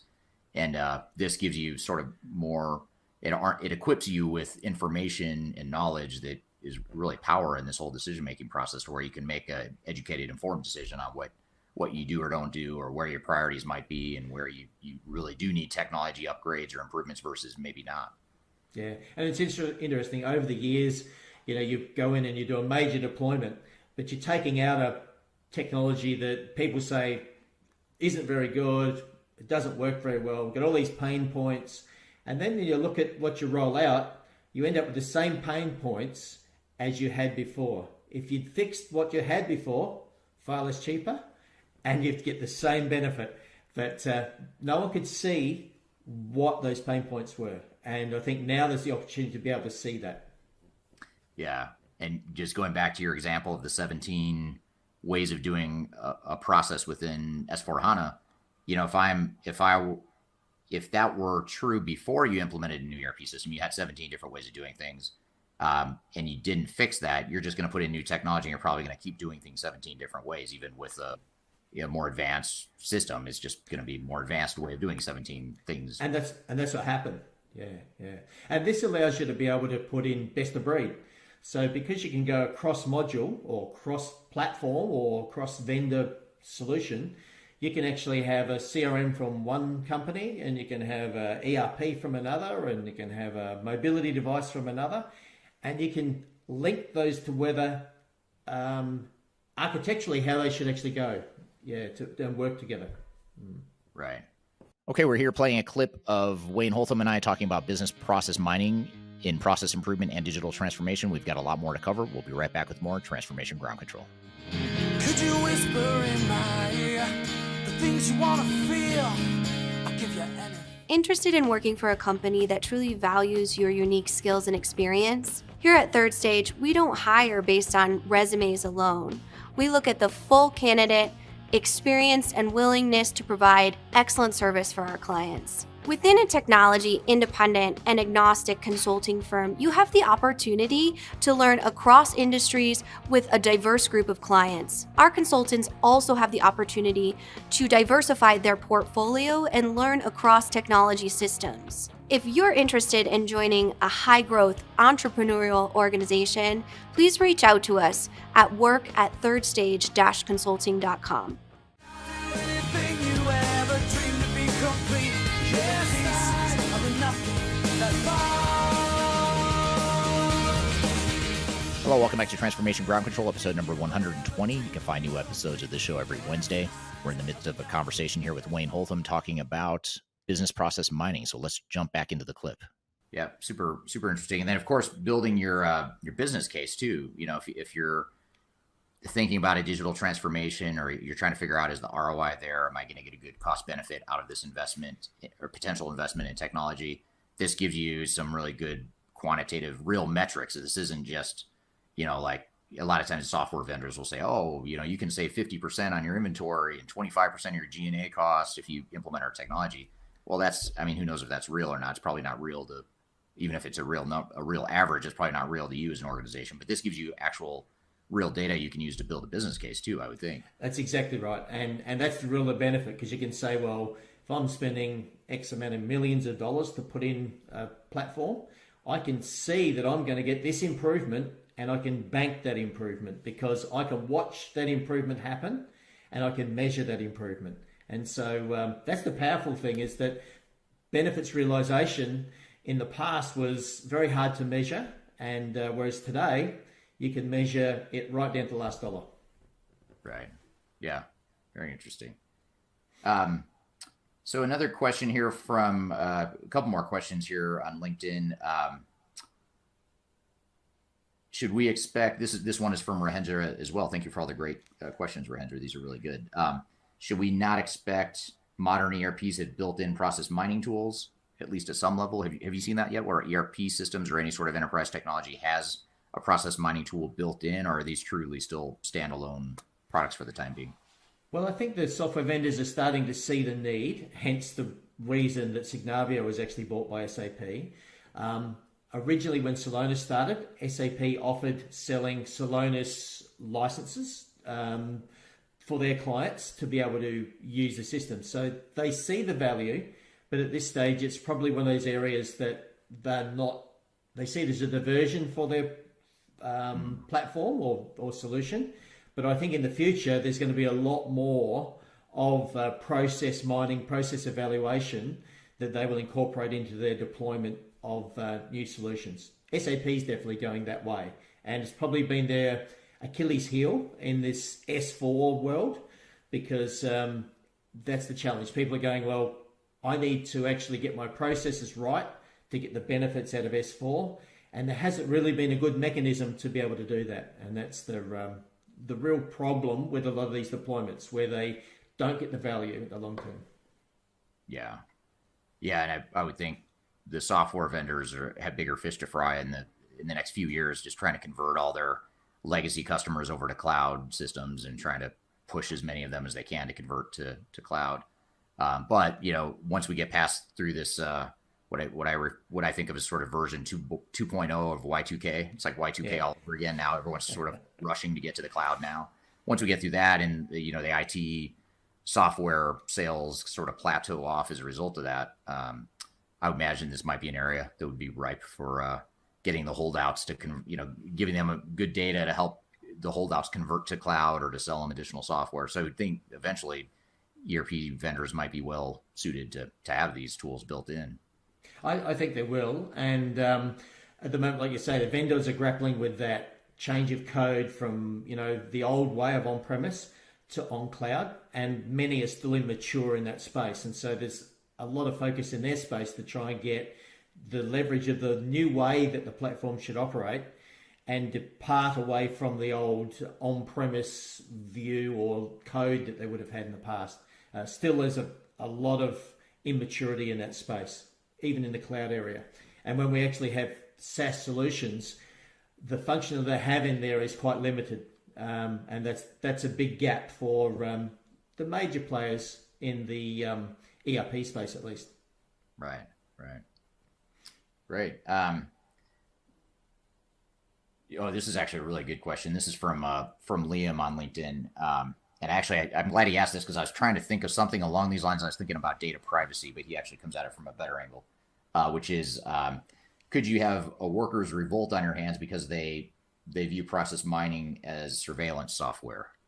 So is this sort of a big brother dystopian sort of situation that could have a negative ramification? Have you seen that at all in organizations? Well, it's interesting, because when you're trying to sell the concept, if you aren't at the right level in the business, that's what happens. People go, well, you're going to see what we do, and we've been doing it this way for so long. We're very protective of that. So not necessarily the revolt, but resistance for sure.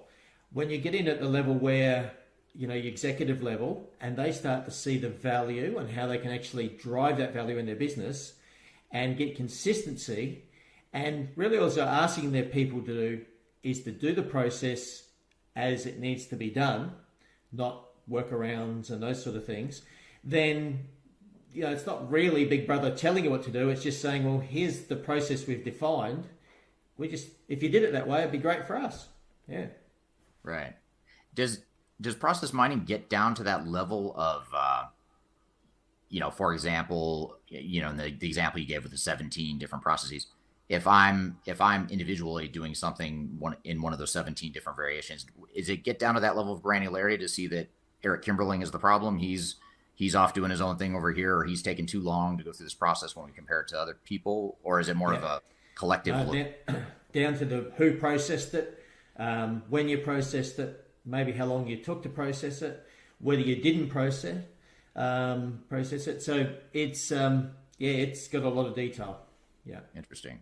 So to Liam's question or point, I mean, if you're at that level down lower in the organizations and you are a decision maker or have any input into this tool, you might say, well, let's not do that. That's not the kind of ability we necessarily want or need. But at the senior levels in the organization, you're probably going to want to see what's happening in reality in those different parts of the. And it's a great tool, because when you think you bring new people in the organization, no one ever gets onboarded completely about how you should do a process. So they adopt maybe what they did the last organization. So this allows you to be able to look at it at that detail and then find training ways to be able to upskill that person to get the consistency. So many see it as a benefit for onboarding and maintaining consistency across their organization. So there is a positive to it. Yeah. Interesting. Have you seen it used to the point yet where I might use data from the process mining tool to evaluate you as an employee, to evaluate you individually and your productivity, and to give you coaching? And have you seen it at that level yet, or is it more from the analysis of just trying to figure out how do we fix processes in general? And have you definitely from the coaching level, because especially when you roll out a major deployment and you want to be able to see if people are actually adopting the platform or the processes, it allows you to be able to go back to those people and say, well, you know, we're noticing that this isn't being done the way we envisaged. You're doing it this way. Let us train you, or let us coach you the better way. The other thing that really advanced process mining allows you to do, it will flag up, here's what you should do. So you can have business rules built into the process. So it will alert the user to say that in this case, you should be maybe offering this, or processing this, or, you know, doing these sorts of things, which allow the organization to get the maximum benefit. So it might be bonuses. You know, when you actually, if you pay early, you get a bonus. It alerts you, or the user, to actually go ahead and make those payments so that the company can retrieve those bonuses. So that's an example. Yeah, that's interesting. I hadn't thought of that use case before, or that intent or that purpose for using the tool. So just as a last question here, as we come up at the top of the hour here, what is the best place to start, or how does someone get started on a process mining initiative? I mean, what would you recommend to someone who's thinking about or intrigued by this whole concept of process mining? I think one of the ways that I got involved in the early days when I was working in functional role was I saw on YouTube a clip, and I looked at what process mining was, and then started to talk about, you know, to my leaders, this would be a good opportunity, and start from that basis. It was one of those things. Knowledge is power, and you shouldn't be frightened of process mining. There's a lot more benefits to it than there is being frightened of it. Yeah, it's super cool. I mean, it's just a different tool, and it addresses a need that's been there for so long. I think back to one of the very first comments you made at the very beginning of this discussion was that, you know, instead of sitting in a conference room and talking about processes, you can now look at the data. You can still talk about the processes, but at least now you have data to support those discussions and to be able to guide and help you focus on maybe where you want to hone in and drill down and understand a little bit better. And it's fascinating that, in some ways, it's fascinating that it's taken this long to have a tool like this out there. Yeah, and the growth of companies like Celonis has just been exponential growth. You know, they call them a unicorn. So there's very few companies that grow as fast as from nothing. So, you know, process mining was not anything before, whereas in a very short time, it's now a really strong methodology that people are seeing the benefits for. All right, good stuff. Thank you again, Wayne, for that recording a couple years ago. It's still as relevant today as it was back then, so we appreciate you being part of that conversation. We've got a few things to cover and debrief from that conversation, but first we'll take a quick break. You're listening to Transformation Ground Control.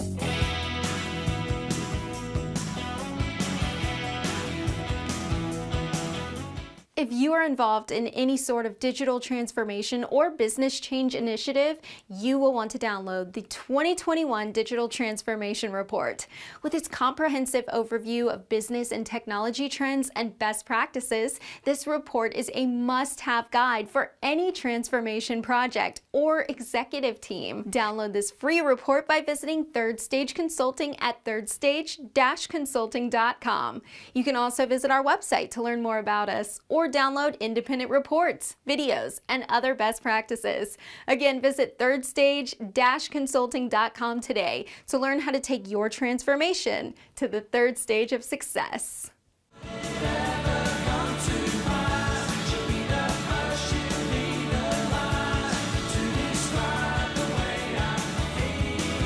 Hello, welcome back to Transformation Ground Control, episode number 120. My name is Eric Kimberling here with Kyler. And Kyler, we just had Wayne on the show talking about business process management. What were some of your findings and takeaways from that conversation? Yeah, well, the business process mining is something that if I were the leader of a transformation right now, I would run, not walk, to go invest in those services because of not only the technical aspect that they bring, but how they can really arm and shape the conversation.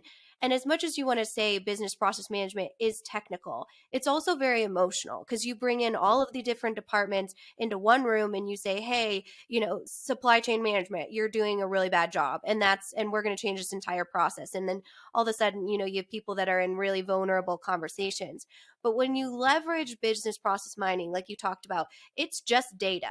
All it is data. It doesn't have any emotions behind it. It just showcases the opportunities and gives you a roadmap to be able to strategize around where your new technology is going to fill those gaps or where your new processes are going to fill those gaps. So I almost want Wayne or someone else on our team that's a specialist in business process mining to come back and kind of talk about the humanization and the organizational change asset that business process mining, a very technical scientific field, can be to the overall project. Right. Yeah, absolutely. I think it fills that business architect, system architect role, or it helps enable that role. Mm-hmm. And it helps really bring together, integrate technology, people, process, organization, strategy. It ties everything together along with analytics and business intelligence and reporting as well. And so I'd love to hear from our audience. We were looking at putting together, we have a production list for all of our guides and resources, and process mining was on there. So if you'd like to see process mining as one of our additional guides or reports, go ahead and put a thumbs up here in the comments. If you have other ideas, we'd love to hear from you too, because we really want to make sure our approach here at Third Stage is making our content as valuable and actionable for you as an independent and technology resource as well. But thank you, Eric, and thank you, Wayne, for all that great conversations. There's so much more between Eric and Wayne on our YouTube channel, so you can go ahead and go over there. And actually, we have an APAC playlist that you can see all of their resources over there too if you're interested in hearing more. Yeah, absolutely. Yeah, thanks to Wayne and our other guests on the show, Anthony, of course, being on the show earlier, and of course to you, Kyler, for being on the show, and to the audience for all the great feedback and questions along the way. And again, you can find new episodes of the show every Wednesday. Be sure to subscribe on audio podcast platforms, or you can find us on YouTube, LinkedIn, Facebook, and Twitter as well. So be sure to check us out every week. There's 119 episodes before this one. So if you missed any of them, you can find them either on the audio podcast platforms, or you can go back to my YouTube channel. There's a playlist on there for all the past episodes, going back to episode 1. If you want to see an episode that you can make fun of me for, you can go back to episode 1 through 5. I'd say I had no idea what I was doing. Still don't at times, but it's entertaining. Good guests, though. I'll say the guests were good from the start. So you can go back as far as you want. Check out all these different topics we cover here every week. So thanks for listening. Hope you all have a great week, and we'll see you next week on Transformation Ground Control.